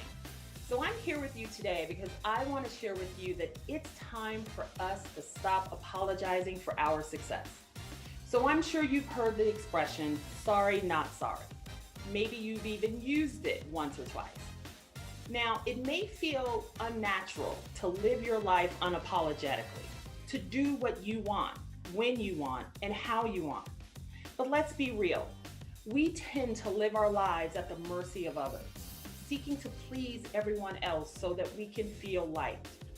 We easily adopt the I'm sorry mentality, which then leads us to believe we need to apologize for simply being who we are. Apologizing out of respect is one thing. Sometimes you need to own up to your actions and apologize when it's warranted. Other times, though, apologizing gets in the way of who you are. You must remember, you are unstoppable, unapologetic, and unrelenting. So, who am I? My name is Lee Mariano, and I'm a life and success coach. I help ambitious women who feel overlooked, underappreciated, and ignored. I help them rediscover their innate strength and power so they can finally live a life of success on their own terms. I help them reclaim their power, rediscover their strength, increase their confidence, and remove those limiting beliefs holding them back from success. I have 23 years of experience in human capital management with more than 10 years as a C-suite executive. In addition, my career has included over 2 decades of executive leadership and career coaching. So, Let's first begin with your thoughts. When you think about what you think about is what you become, right? So your brain is excellent at confusing itself, but it's also really great at training itself. And if you train yourself to think a certain way with positivity and motivation, you will act this way. Setbacks will happen and failures are inevitable. But that doesn't mean you need to believe that you don't deserve the life you have imagined for yourself. It's a matter of picking up the pieces and getting back to your core, your foundation, your belief system. And all these elements of you should be treated with respect. Now, the secret to respecting yourself and what you've accomplished is reminding yourself that you do deserve what you want in life. You can achieve your goals on your own terms. And even if it takes twice as long, a little bit longer than you thought it would, your hard work and your driven mindset will trump anything that can get in your way. So, believe it or not, a lot of people hold themselves back from seeking the good in their life. This is when the apology comes into play. If we're doing well at something or we feel particularly lucky, it seems almost unbelievable that we're in that fortunate situation. And as individuals, we don't always believe we deserve what we're getting. But here's where you need to flip it. You work for what you want, so you deserve what you get. And then you continue to hunt for the bigger and better from there. When you find yourself falling into the trap of convincing yourself that you don't deserve the good, that you don't deserve what's happening to you, remind yourself of your hard work. And soon enough, you'll get to the point where you want to shout about your success at the top of your lungs. You'll be proud, you'll be happy, you'll be excited, all that good stuff, right? And so now I want to talk with you quickly about what I want you to stop doing. And you may be saying, stop, why would I stop? That doesn't make sense. Aren't we supposed to be moving forward? Yes, you are. But here's what I want you to remember. When you are unapologetically chasing your dreams, stopping points are absolutely necessary, but not as literal as you may be thinking. So there are some other stops to incorporate with your journey, right? And number one, you have to stop those negative habits that are holding you back. And if you hear nothing else, hear this. Stop worrying about what other people think about you. Now, are you saying I'm sorry on reflex because you don't want other people to hate you or judge you? Or are you saying I'm sorry because you honestly believe you did something wrong? So let's do a quick test to see if you're worrying too much about what other people think about you. Just think about the questions I'm going to ask. Number one, you don't always speak your mind because you're afraid of what other people may think of you. Number two, you often feel like people are mad at you or upset with you. You don't even have a reason to believe this, but you have this suffocating feeling that you've made people mad. Number three, you say yes when you really don't want to, right? But you say it anyway out of fear that if you don't, people won't like you or they'll judge you. Number four, the thought of doing something different or attention grabbing is really scary for you. You don't want to make a statement that people may disagree with. You don't want to stand out. Number five, there's a group of people that you try to avoid at all costs because you feel like they may not like you or they may not judge you, but you have no reason to actually believe that. Number six, you're often asking for approval before making a big decision. In fact, you hate making big decisions because you're afraid that your opinion won't be the same as someone else's, right? And number seven, you sometimes diminish your opinions or your efforts in case people don't like what you do, okay? So were you nodding your head at any of those points, any of those items 1 through 7? Here's what I'll tell you. Even though you may find it hard to believe, the solution is actually very simple. Just stop worrying about it. Just stop worrying about what other people think about you. People will talk and judge and react, but the world will continue to spin. The results of your efforts won't be immediate, and that's okay. As long as you know what you're doing and why you're doing it, That's the only thing that really matters. But I also recognize that it takes time to stop caring about the opinion of others, right? So where do you start? My opinion, my thought, right? My suggestion is that you begin by figuring out why you even care in the first place. You can examine the things that you care about most, whether it's the way you dress, your work ethic, how much money you make, or how you socialize, right? It could be about your social media profile or your significant other. Whatever it is, there are certain things you care about more than others. And that's a direct reflection of why you care about what others think. Now, once you've established the what and the why, take time to rid yourself of this habit. Every time you catch yourself thinking about the opinions of others, stop yourself and remember that you're just getting wrapped up in the noise. The big picture, at the end of the day, their opinions don't matter. I also want you to stop saying you're not good enough, right? So, whether you're saying you're not good enough because you feel guilty or simply because you don't believe it, this is a habit you need to get rid of immediately, right? So, again, I know it's easier said than done. We have all been there. Self pity is sometimes unavoidable. Don't view it as a setback, though.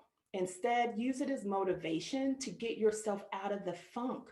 The next time you feel that you're not good enough, remind yourself of these few things I'm going to talk about. So while you are unapologetically working towards your goals, work on yourself, right? Give yourself some TLC at least once a week. It's your way of saying, I'm worth this or I deserve this, right? And once you're able to assure yourself that you are worth the self love and the self care, right, you'll be able to carry this mentality into every facet of your life. And it'll stop you from being too hard on yourself when we tend to do that more often than we should. Now, up until this point, your life has been a culmination of every experience you've had. It encompasses all the people you've met, the things you've done, the phases you've gone through, the troubles you've endured. It's easy to forget about everything that we've done in our lives and everything that we've gone through, but this is the time for you to remember. And when you find yourself thinking, I'm not good enough, remind yourself that you are. Remind yourself of everything you've conquered in your lifetime. And don't let the small setbacks stop you from progressing. Now, most importantly, I want you to stop feeling sorry, feeling guilty for your success, right? Apologies come after you believe you did something wrong, but that doesn't always mean you actually committed a wrongdoing, right? Whether you feel guilty for defying society's expectations or being different than other family members or friends, or you apologize for your success, the bottom line is that you should stop. So chances are you talk to yourself all the time without knowing it. It doesn't have to be out loud, of course, but self-talk is all the noise that goes on in your head, right? So try to sit with yourself for a second in silence. Listen to the words circling around in your mind. These are your thoughts. And when they're directed at yourself, that's self-talk, right? So self-talk can be negative, it can be positive, or it can be neutral. And it's okay if your self-talk is neutral. Sometimes that's necessary. But your self-talk should never be negative, right? And when it is, you hold yourself back from accomplishing big things. And in the long run, you become apologetic to yourself and others when you do achieve things. So typically, negative self-talk begins with shame or doubt. If you don't do something well or you feel like you failed, your self-talk goes from that positive or neutral immediately to negative. You become hard on yourself and this vicious cycle begins, right? So the next time you find yourself wrapped up in a cycle of negative self-talk, take a pause, stop it before it gets worse, right? And you should also delineate between what you should apologize for and what you shouldn't apologize for. Now, some apologies are warranted, others not so much. Here's a list of things that I believe we should not apologize for. Minor and honest mistakes, other people's mistakes, your opinions and beliefs, your interests, your choices, your life, right? Something that you can't control in a situation that you aren't involved in, right? So, do you see a common theme here, right? If it is something that is out of your control or it pertains to your life and your choices, there's no need to apologize. You don't owe anyone an apology for being who you are. Now, with that said, if being you is hurting others, or maybe you're not doing such good things, you're hurting other people, then maybe rethink that part of you. Are you bringing your best, right?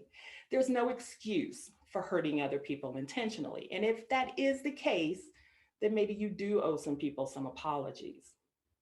I also encourage you to learn how to say no, right? So if you have a hard time saying no because you're afraid of upsetting someone, you may have that classic case of yes man, yes woman syndrome, right?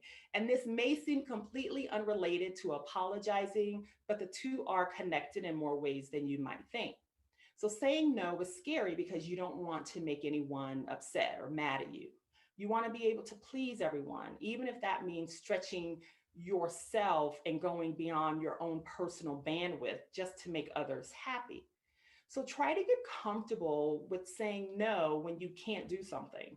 Don't feel bad about it and don't apologize for it. Instead, say, no, I won't be able to do that today, but if you still need help next week, let me know, right? Once you've conquered those habits, right? Once you conquer the habits that are getting in your way, getting in the way of your goals, getting in the way of you living your unapologetic life, right? Then it's time to kick in on the positive sides. Let's do the great habits. Let's do the good things that we want you to focus on, right? And as you focus on your goals, just know that you may run into some setbacks here and there. But no matter what, keep your chin up and remember your why. Why are you doing this? Why is this your focus? Why is this your goal? What are you trying to accomplish? Don't let anyone get in your way, not even yourself. So I encourage you to set goals that scare you. Go big or go home, right? Begin with the goal that intimidates you the most. Now, it doesn't have to be something intense like learning how to skydive or backpacking around the world, right? But it should be something that you're excited about working toward, something that is in line with your ultimate goal. And then once you identify that goal, start the plan from there. Once you tackle one big goal, you'll want to tackle more. You'll begin to see a pattern that each time you achieve something big, you grow as a person.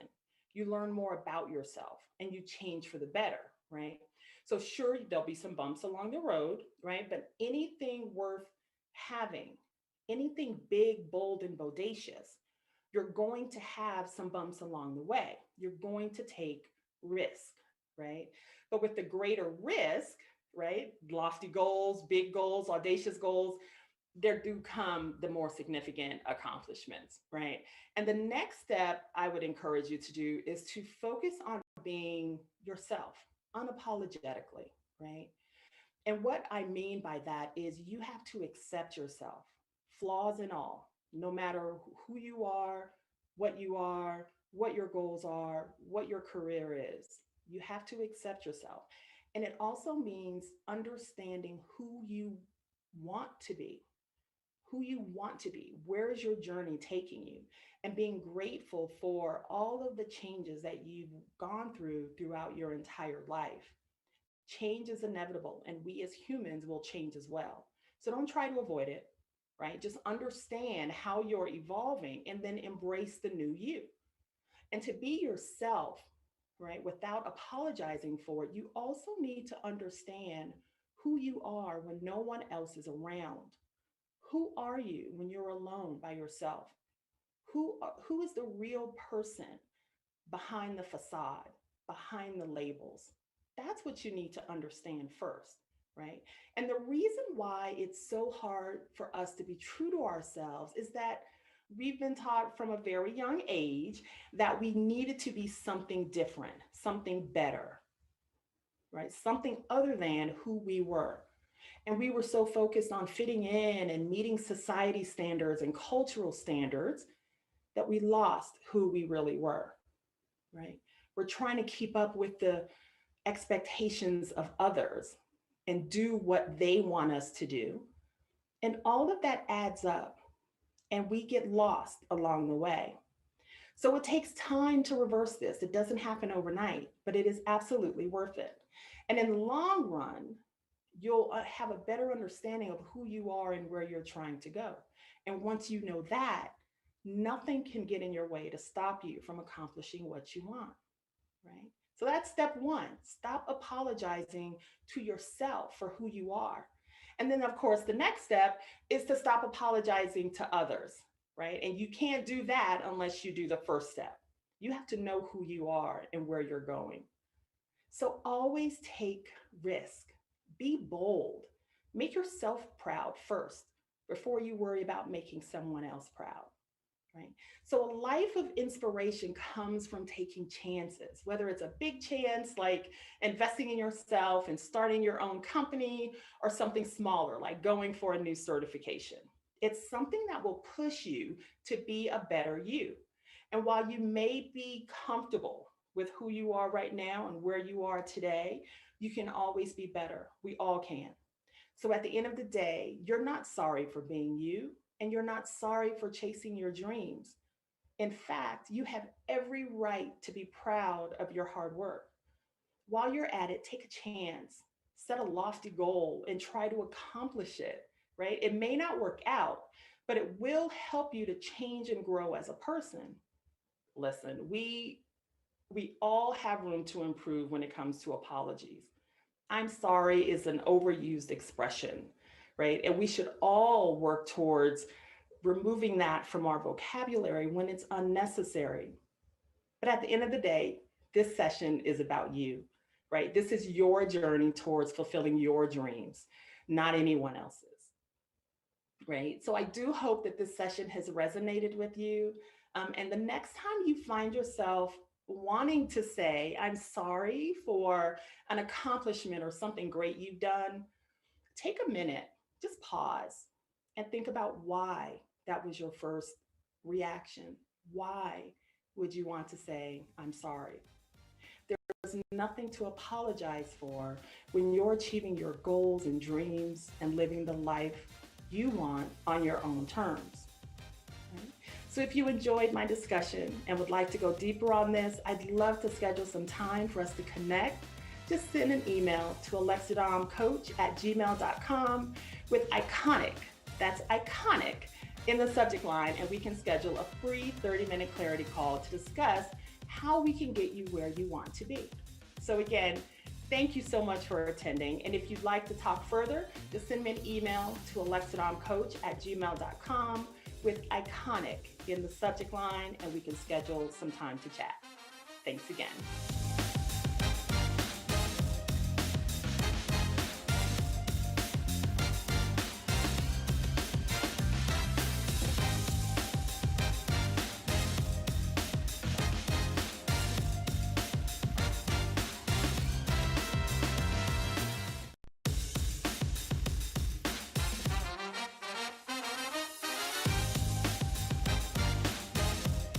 Hello everybody, how you doing? This is Saucony Prince, and I am so excited to be able to share with you at the Iconic Conference. And what I want to talk to you about today is seeing in the dark. That's right.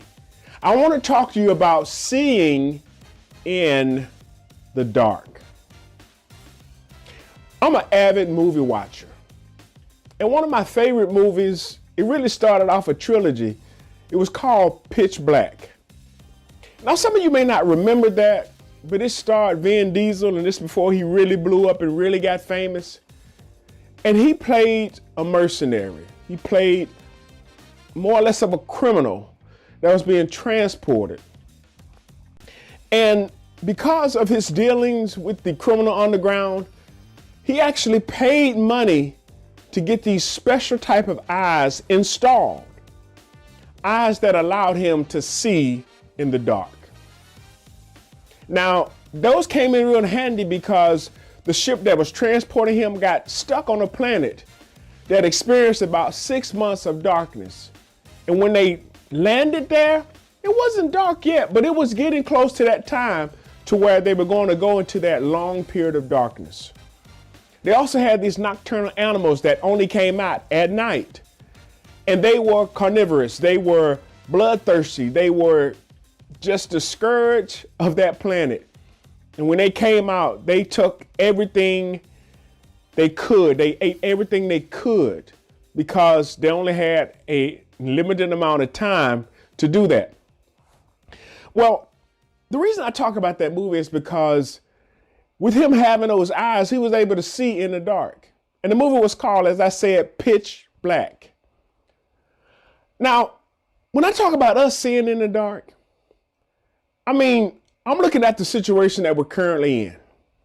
This global pandemic, the economic outfall of it, and how that is affecting how we're able to see, how we're able to move forward, how we're able to plan. And I mean, it's almost like being in the dark. We don't know when things are going to open up and when things are going to get back to normal. So if we're in a dark situation right now, one of the things that we can do is we can learn how to see in the dark. We can learn how to see in the dark. If you have a fairly recent alarm system with an outdoor camera, if you go look at it, you'll notice that there are these little LEDs around the camera. And those LEDs, they emit a certain amount of light, even when it's completely dark outside. And if you notice, if you watch the camera, even when there's no lights around, you'll still be able to see just like it was daylight. Because those little LEDs, they send out enough light for the camera to pick up so that they can see. Similar to the night vision goggles that a lot of special forces have, that allow them to see in pitch black conditions. So when it comes to us being able to see in the dark, what is it that we have that sends out a little light that allows us to see what the future is going to look like? It should be our hope.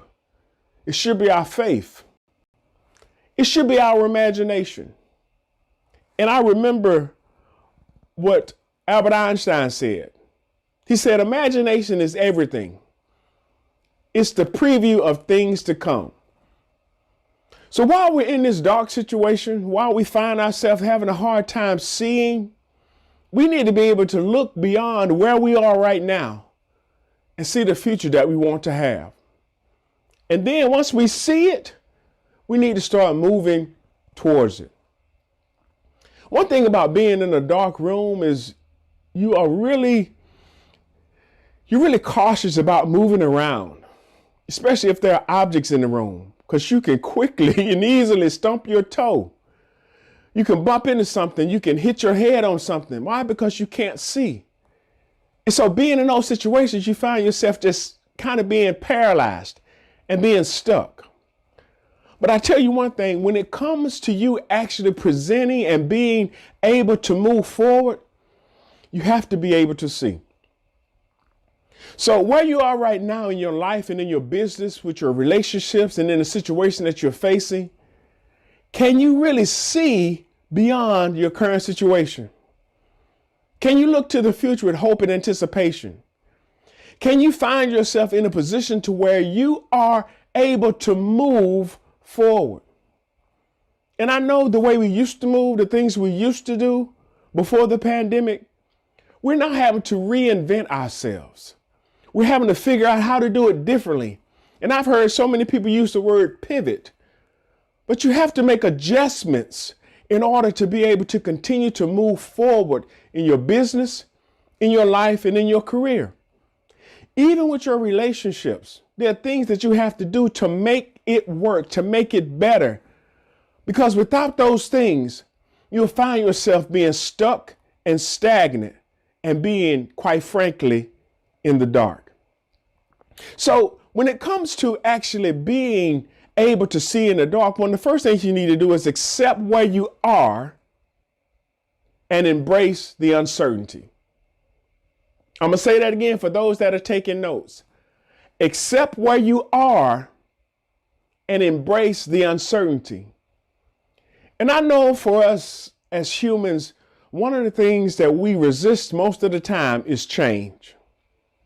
But to be honest, the only thing that's constant is change.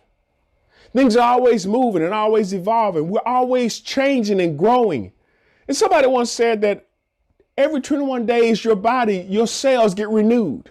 So you literally become a new person in that time. So we're always changing. But in order for us to be able to see in the dark, we have to accept and embrace change. We have to embrace the uncertainty. I know for myself, it's been real challenging because I hate last minute stuff. I hate kind of flying by the seat of my pants. I like to plan stuff out. I'm more of a routine type person. But even with that being said, I find myself having to adjust, having to be more fluid, to be less rigid in my approach to doing stuff. I have to be more forgiving. I have to be more accepting. I have to be willing to make adjustments and do things that normally under normal circumstances, I'll be like, nah, I'm not going to do that. I'm not going to do a virtual thing. I'm not going to do an online event. Well, guess what? I'm doing one now. But even in this process, I've learned some new things about myself. I've learned the benefits of being able to actually talk on camera and really communicate even when there's nobody in the room. And so I've learned to develop my skills in that area. My question to you is, what have you learned? What things have you done, even during this time, that you said that you never would do? Things that you told yourself that I'll never be a part of that. Oh, that's too much for me. I'm not going to try to figure that out. Well, now guess what?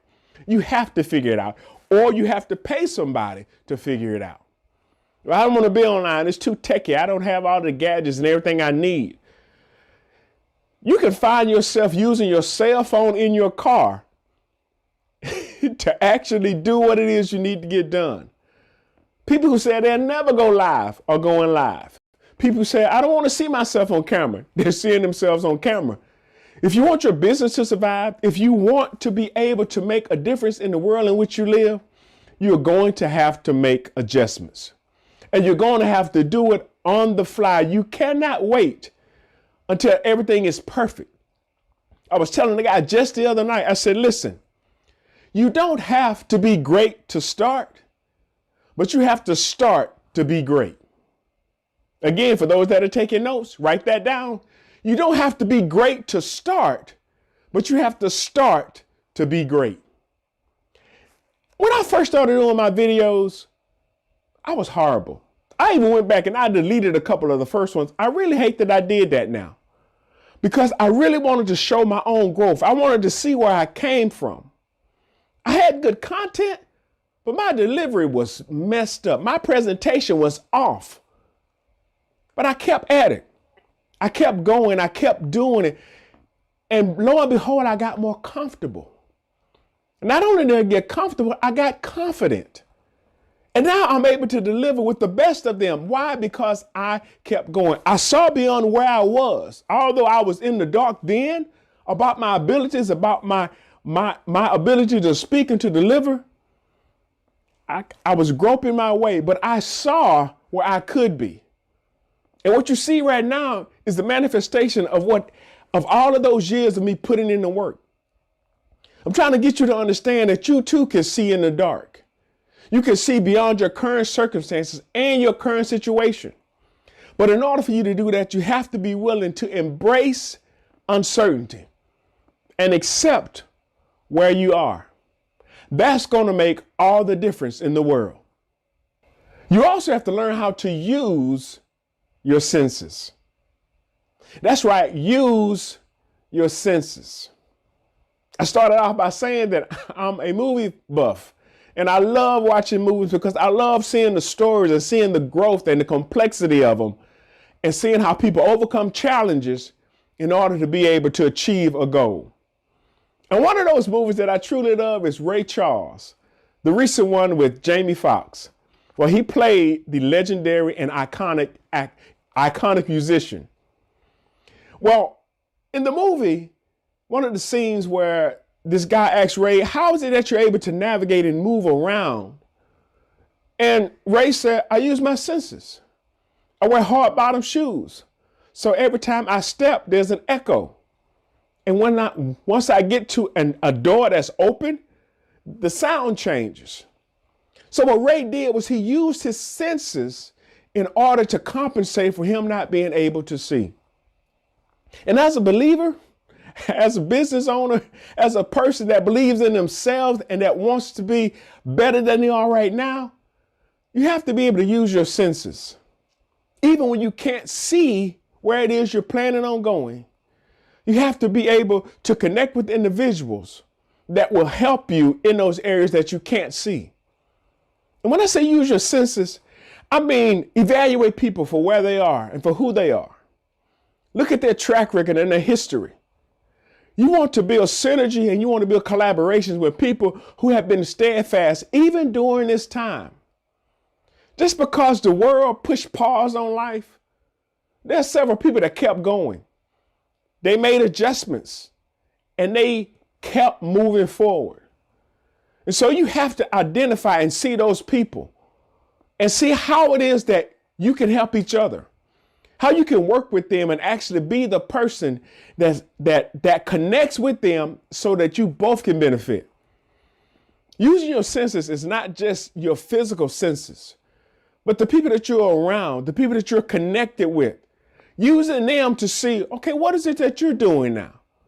And I mean, if they truly mean you any good, they're not going to hesitate with sharing information with you.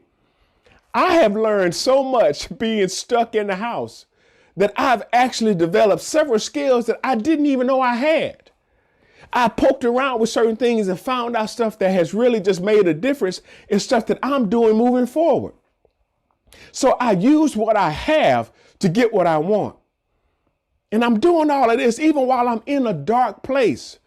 Because I tell you what, once things do open up, I'm going to hit the ground, not running, but flying.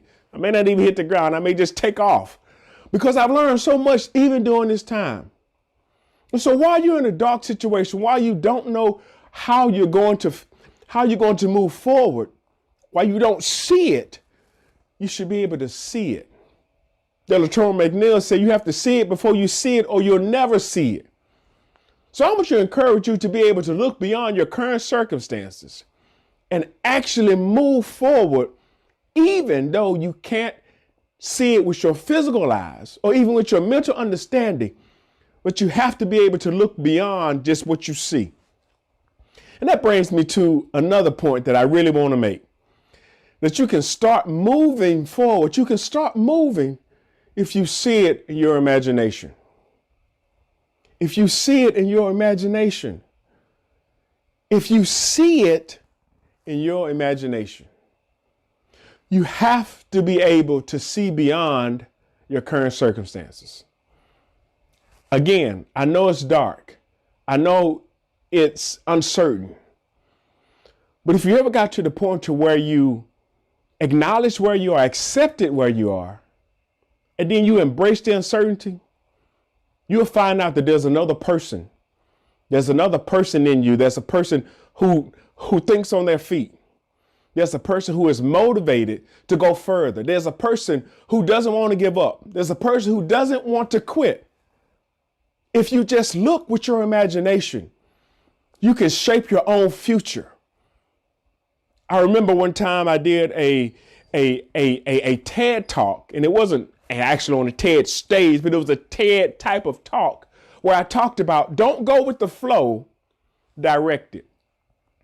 And I talked about the difference between a leaf and a rock.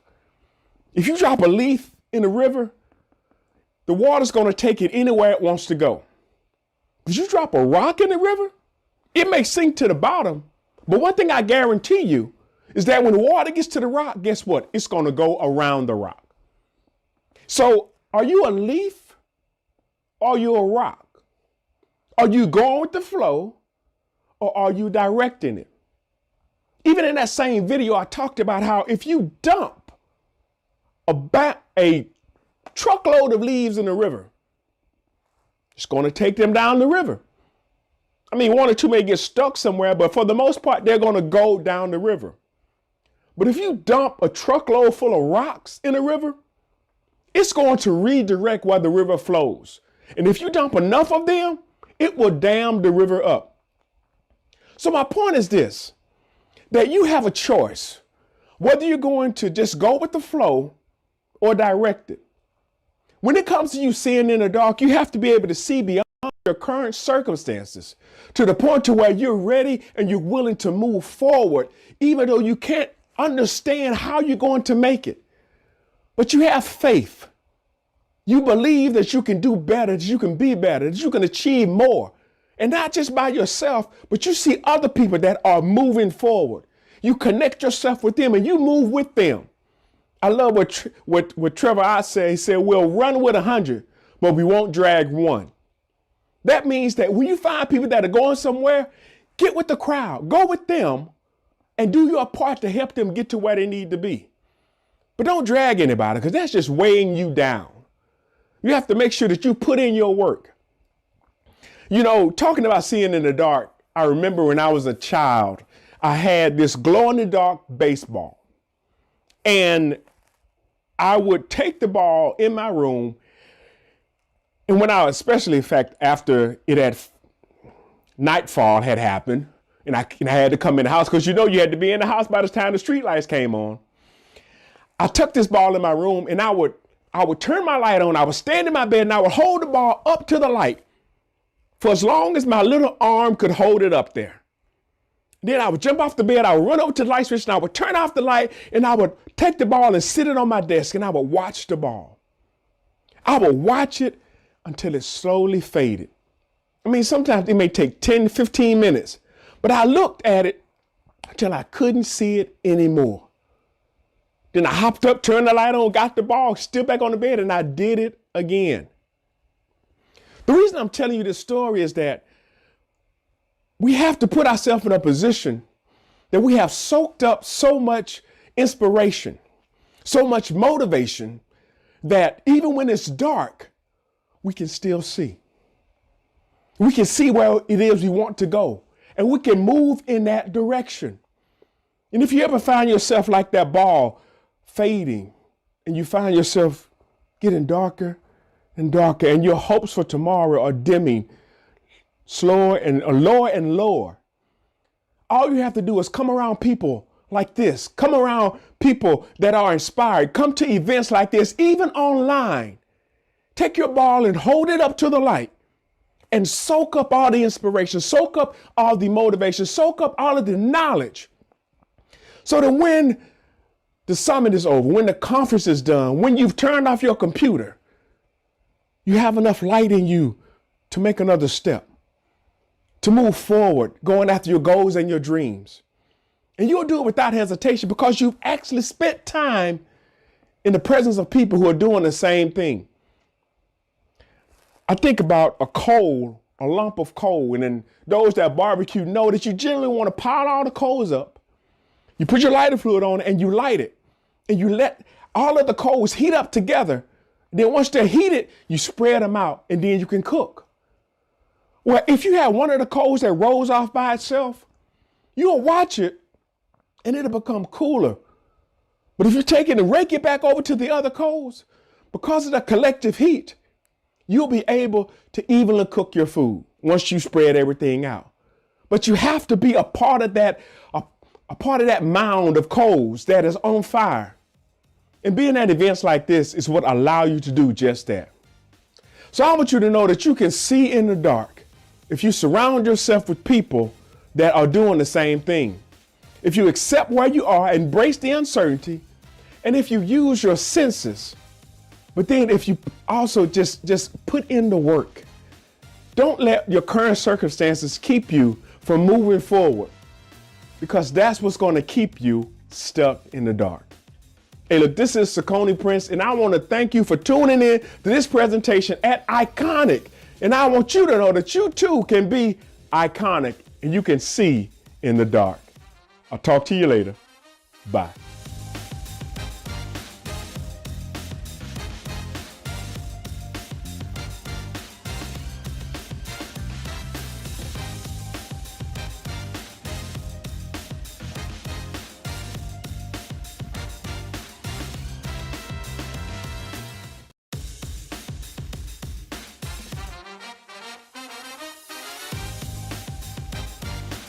Hi, I'm Kern Cherry, and I am the Butts in the Seat Queen.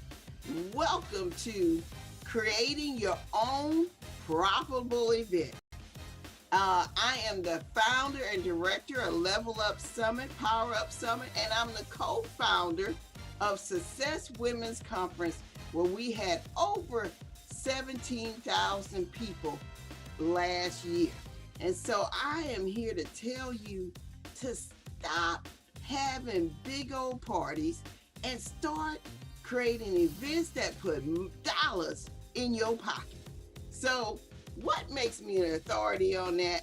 As I told you before, I'm the director, one of the directors and founders of Success Women's Conference. And when we started that conference many years ago, we started out because there was a need. We knew what our mission and vision was. As we sat and talked through a meeting, we knew, and we created that event that turned out over 540 people in less than a 6-month time frame. And yeah, that was back when I was still doing the feet first. Look, just do it, right? And so I'm here to tell you that it is always possible that you can create an event. And yes, it may not be all the time that you need, but I'm telling you, at the end of the day, you want to make sure that that event is profitable. Over the years, we have grown that conference, Success Women's Conference, over the years from 540 to almost 1,500 in person, right? And now virtually we're at 17,000 people. So what I normally talk about when I'm teaching people how to create a profitable event is 5 different essential things that you need to make sure that you do in order to make sure that you make money, right? So number 1 is make a plan. And make a plan is where we're going to focus today, because we don't have a whole lot of time, but I want to make sure that you know some of the essentials that go into that. Number 2, build the team, build the right team, right? So we're going to go over that as well. And then number 3, creating several streams of event income. Number 4, selecting the right speakers. And number 5, promoting your event. Now, all of these things are essential to making sure that you have a profitable, not just successful, but profitable event. So again, due to time, we're going to focus on making a plan. And that's where you want to start. You want to always start with creating a plan that allows you to be successful. And so one of the first things you want to do is decide why you want to do the event. So many of us go into things, as I said before, feet first, but you want to make sure that you know why. What is the purpose of you doing that event, right? So you want to know your why. And right behind that, you want to create your mission statement and your vision. When we did Success Women's Conference, when we first started, we already knew that there was a cry in the community. For over 10 years, us women would talk about how we needed a conference, right? We were networking and meeting, attending chamber events, women business events. All those things were already here. But the women were not feeling as if they were fed, is that if they were being inspired and empowered to take a leap. So we created that conference because we knew that women needed that desire to do that, and they needed the push to do that along with the resources. So we created that conference, which every year inspires, empowers. It allows women to connect now with women all over the world. And we also have men in attendance. And for those who are looking to recharge their life or recharge their career, they're able to do that as well. So that being said, I also tell people what's also really essential. Number 2, the title. So your title of your event can really do a lot of things for your conference, right? It can speak to having the right audience at the event. If you notice the title, Success Women's Conference, it says what? That we're looking to help you be successful and we're targeting women. So in that title, it says what we're looking for. If you look at Level Up Summit, we are looking to help you level up. It's pretty simple. So some of the things, the reason why title is important, because it can sell your tickets. It can put butts in your seats before you even appear before them. So it is critical that you think about your title. I often tell people, sit in some private time and you can meditate, spend some time with God, whatever it is, but make sure that you focus. These are critical pieces that are going to determine the success of your conference. The next thing that can also lift your conference is the theme of the conference. Now, all conferences don't have theme, but a theme can be powerful if you add that to your conference as well. So that being said, what do I mean when I say theme? So with some of my previous conference, like Level Up, we focused on your leveling up your visibility and your profitability. I just basically said, I want to make sure if you level up your visibility, you're going to be profitable. And so that in itself tells you what you're looking to accomplish at that conference. No matter what room you're in, no matter what topic they're speaking on, that's what you're trying to accomplish at the end of the day. Same thing with success. Our title, Woman on Fire. Yes, Woman on Fire. That kind of says it all. That was the title of the conference. But we also had the subtitle, which was, we want you to start the year strong. Now, that's all about making sure that you make a plan, you take action, and then you move on it, right? So that being said, the title speaks to the people. The theme speaks to the people, and it puts butts in the seats. And what does butts in the seats mean? It means it increases your bottom line in your pocket. Now, in addition to that, number 4 is the dates of the conference. Now, in the past, we were all focused on in person. And so the dates mattered even more because if you think about it, if you had an event and it was in town, in your town, you had to make sure you look at, is there a festival going on? Is there a concert going on? Is there another conference going on? All those things matter when you're choosing the dates of your conference.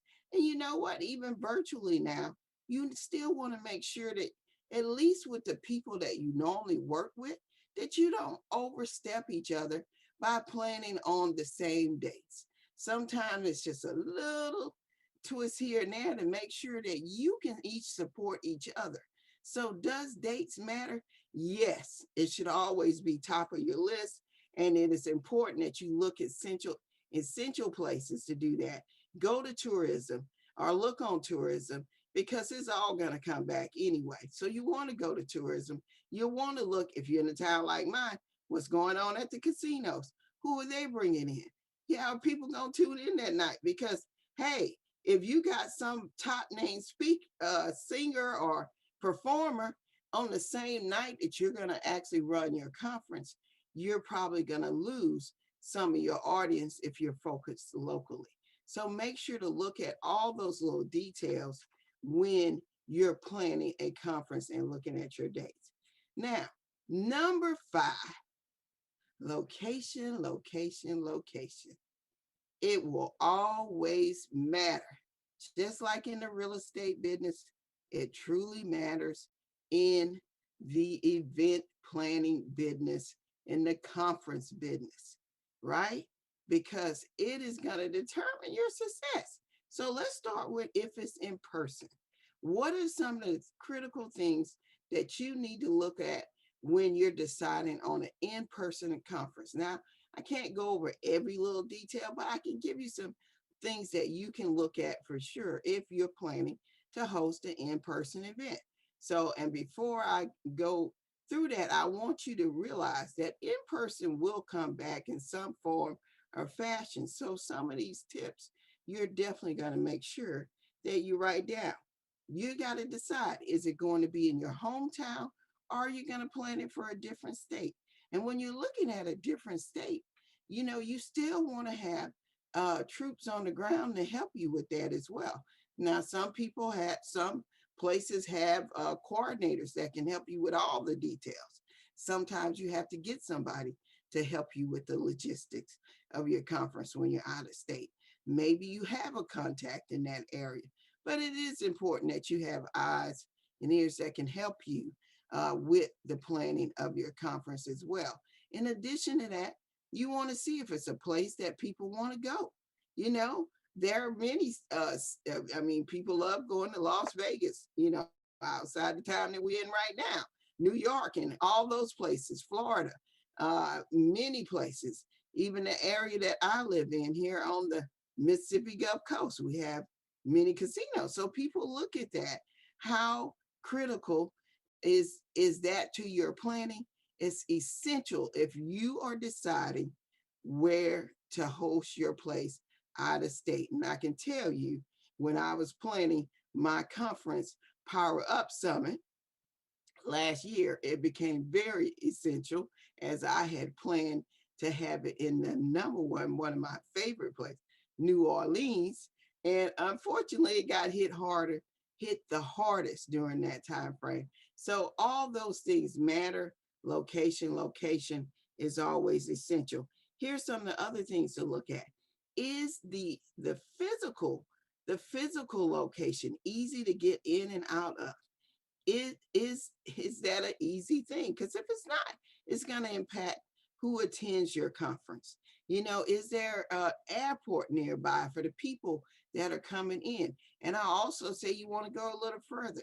How much are the tickets that time of the year that you're planning your conference? Because that's a cost factor for people that are flying in. And it could be a cost factor to you if you're flying in keynotes or featured speakers as well. Trust me, I know. And so that being said, the traffic in the area of the location is going to be essential as well. If I'm coming for a half a day and it takes me an hour to get to the location, well, that already says I got to take off the whole day just to get there. And if I can't afford to do that, you just lost that audience that could have came for at least a half a day, right? So keep that in mind, because just because you can take off to be at your own conference doesn't mean that everybody else can. So location definitely does matter. I mean, traffic, that looking at that really does matter. And are there major construction going on in the area? So even if it's out of town, you still want to look and see what's going on in that area. How far is the hotel from the actual event location? Now, if it's in the same hotel, well, great. Then you want to look and see some other things that can help you. You know, sometimes when you have it in a hotel, there are a lot of other things that come in with that as well.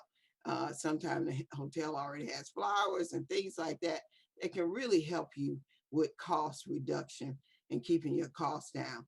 And then and also the looks, because I always tell people, if the building don't look good, nobody's coming to your conference. I don't care how it looks inside, it's gonna hurt your conference. So that's always essential as well. And I also tell people, look at the weather as well. We can't predict it, but you know, if it's that time of the year where you know it rains constantly, yeah, I can tell you at any event, and I've been doing events for almost 20 years now. And I can tell you that rain, no matter how much people pay for that ticket, does put a damper on your event. So always think about those things when you're planning. If it's April, you know there's showers, at least where I live. So therefore, you may want to consider, well, what time in April do I want to have that, right? So think about that. And because it could really impact the sale of your ticket. The price of the hotel rooms. So when you're thinking about booking, the dates are going to impact the price of the hotel room, and it's going to impact whether people come. If your ticket is too high, I can tell you in some areas, hotels triple during 4th of July or any holiday for that matter. So therefore, you got to think about that when you're booking your dates. Now, most of the time, holidays are not really a good time to have an event. And I would always say Christmas is never. That's just a no-go. Don't have anything on Christmas. But now that we're in the space that we're in right now, that may be a little different. So remember that when you are choosing your location and your dates, all these things will impact whether it's successful. Now, that's the other location, right?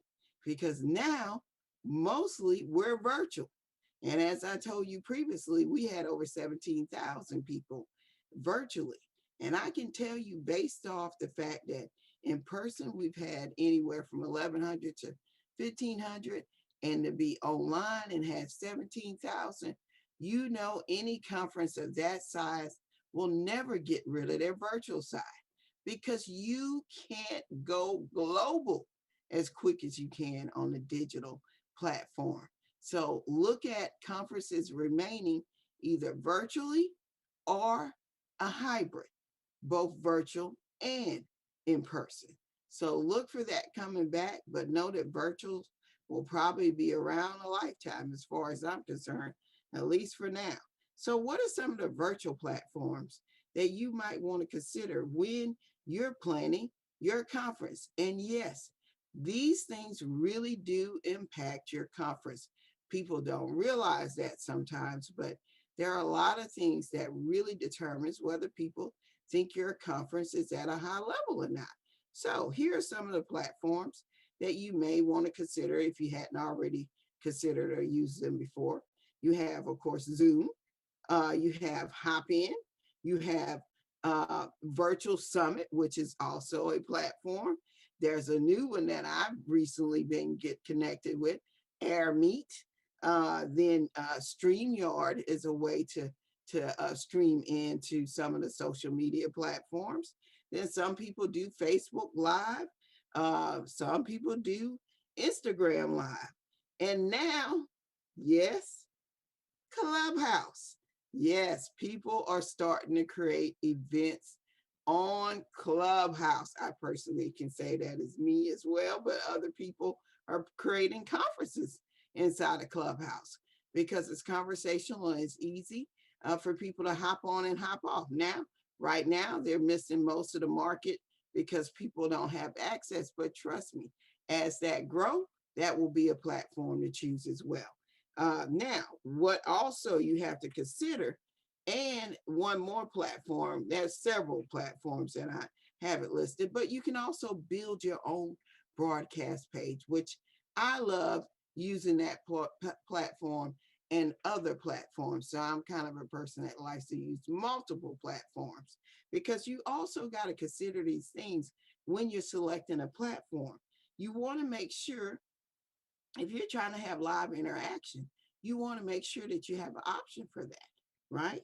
And so you'll have to look at different platforms. Which one creates the experience that you're looking for?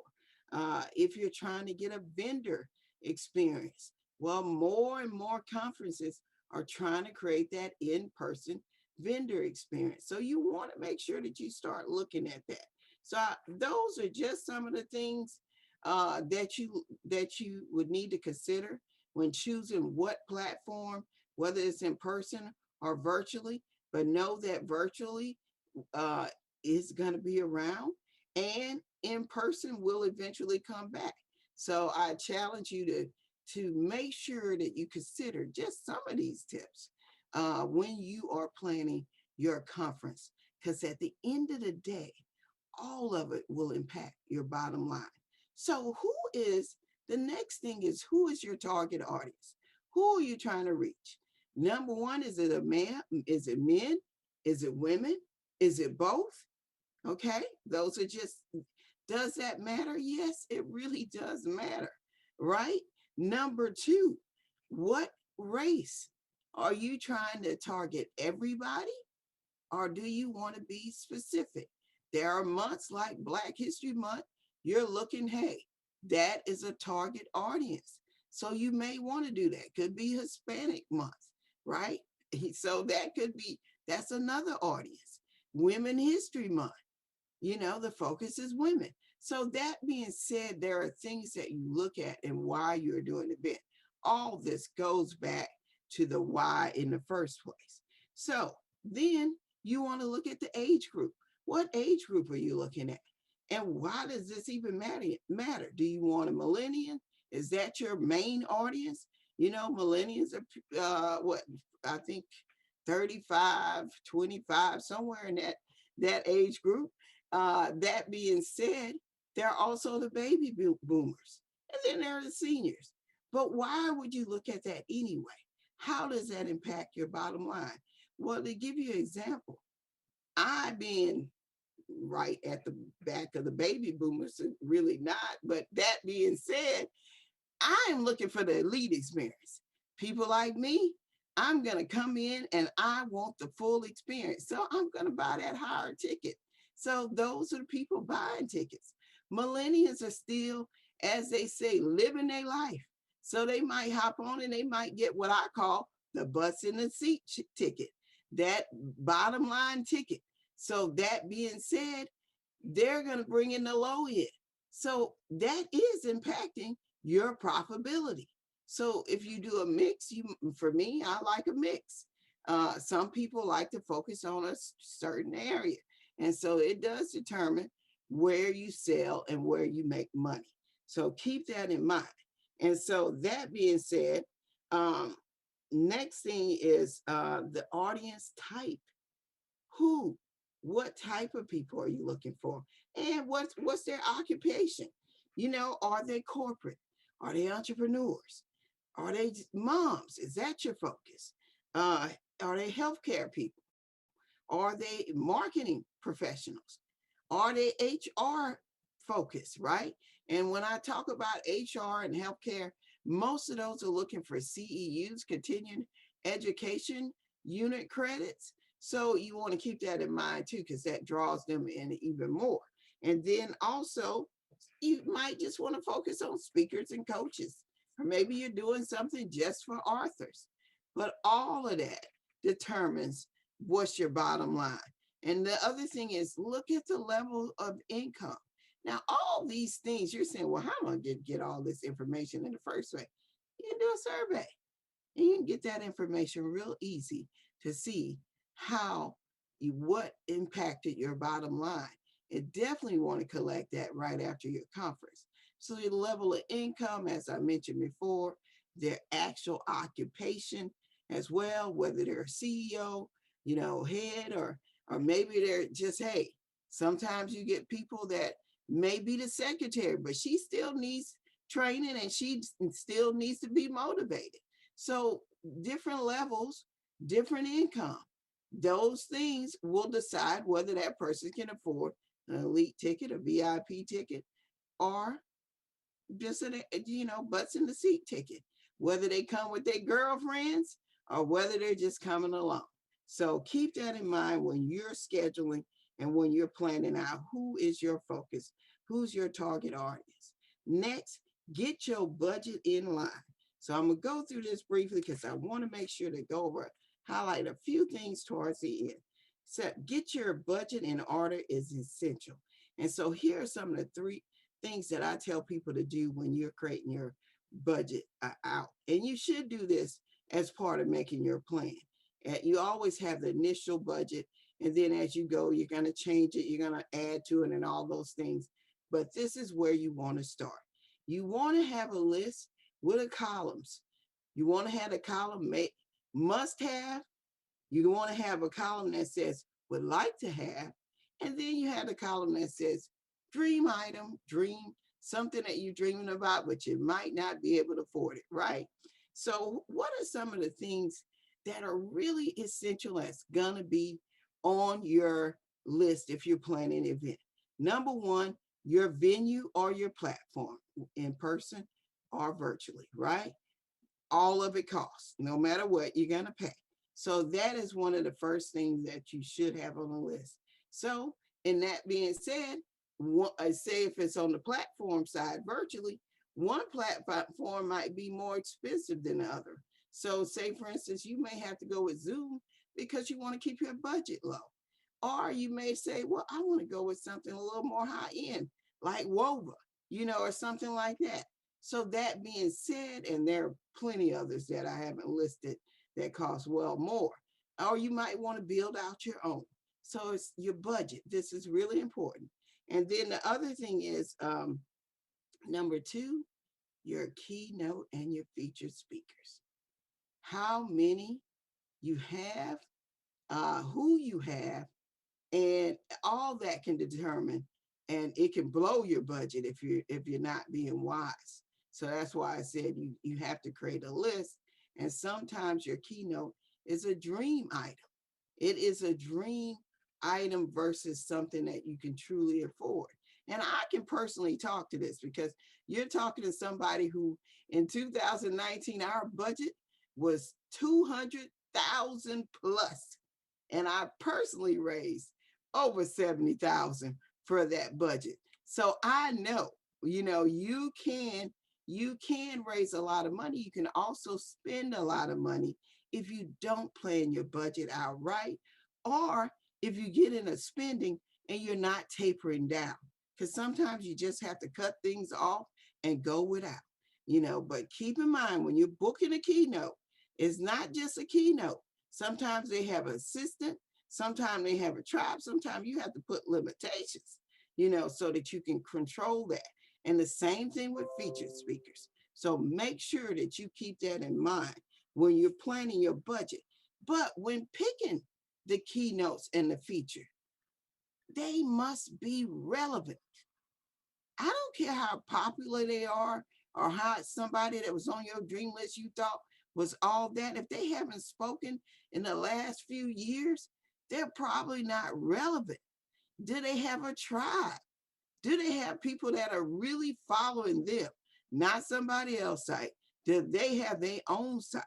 Because it is very important that a keynote has butts behind them, right? That they can bring, that their name will bring people to your audience. Otherwise, you could be spending a lot of money. And trust me, I have spent, as I told you, we've had a $200,000 budget. We have spent quite a bit of money on speakers. So I can personally tell you, you need to make sure that they are relevant. Do your homework, check their site. My children call me a cyber stalker. You know why? Because I'm checking out speakers all year long. I recruit speakers, I look at speakers all year long because I'm looking for people that have butts in the seat, right? So that's important.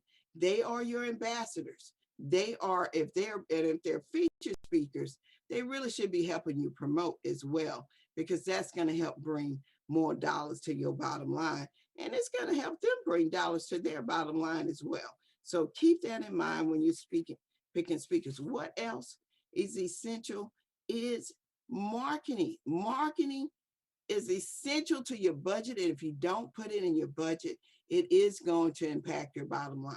It's very hard to be successful if you're not spending money on ads and promotion, graphics, website. I can go on and on, but it is critical that you have a marketing budget. It almost should be number one, but definitely you want to make sure you have a marketing budget. And there's many things that go into that. So as I continue, I'm going to talk technology. Technology is on your budget list because if you're doing, whether in person or not, you're going to have a system, either ActiveCampaign, Infusionsoft, MailChimp, all those different systems, those email listing, those database systems, CRMs, you need that because that's part of your campaign as well. ClickFunnels, if you're doing a virtual event, many people use that. Text messaging, many probably get messages for this event, right? And so those systems are important. And then there are many more that I can add to that, but also paid staff. You're probably gonna have people. You can't really run a conference, a successful conference, without having some people that you pay. Even admin, website, creative people are essential to that. Now, with the rest of the time, I want to quickly go over some things and talk about just some essential things under the other 4 topics. Number 2 is building the right team. You want to make sure that you have people on your team that can help you be successful. Having creative people on the team can help you create the right, help you with your branding part, your look, your color scheme, and also your title, your theme, and all those things. Your website people under here, your graphic people, so many others are under that, under the creative side of things. In addition, you have to have an admin person on board to help you push everything out. So you may need a great VA. And if you don't have a great virtual assistant already, I'd suggest you get one anyway. Just truly been the best blessing investment I've done. In addition to that, you got to have the people that's help you get that money. So those are the people that don't mind hearing no, no, no until they get to a yes. You got to have a few of those. Trust me, you'll only have a few, but you'll have a few of those and you need them, right? So in addition to that, you got to have the other side, the people that tell you no, no, no, because you got to have people that check you and keep you in line with your budget and tell you, hey, you're going to probably have to cut this because you really can't afford it. You need realistic people. And y'all, it is not your family members. And you cannot be the one-man show. So I challenge you to get the people that you need on your team. Those are just a few people that I highly recommend you doing. If you hadn't been doing this for 20 plus years like me, and even people like me, I don't function by myself. So that being said, this is something I teach, I coach on this all the time. So, and I talk about the different things that can help you. So that being said, the next thing is speaker. I want to go to streams of income. Just remember, y'all, most people have to go outside of the box to create event income.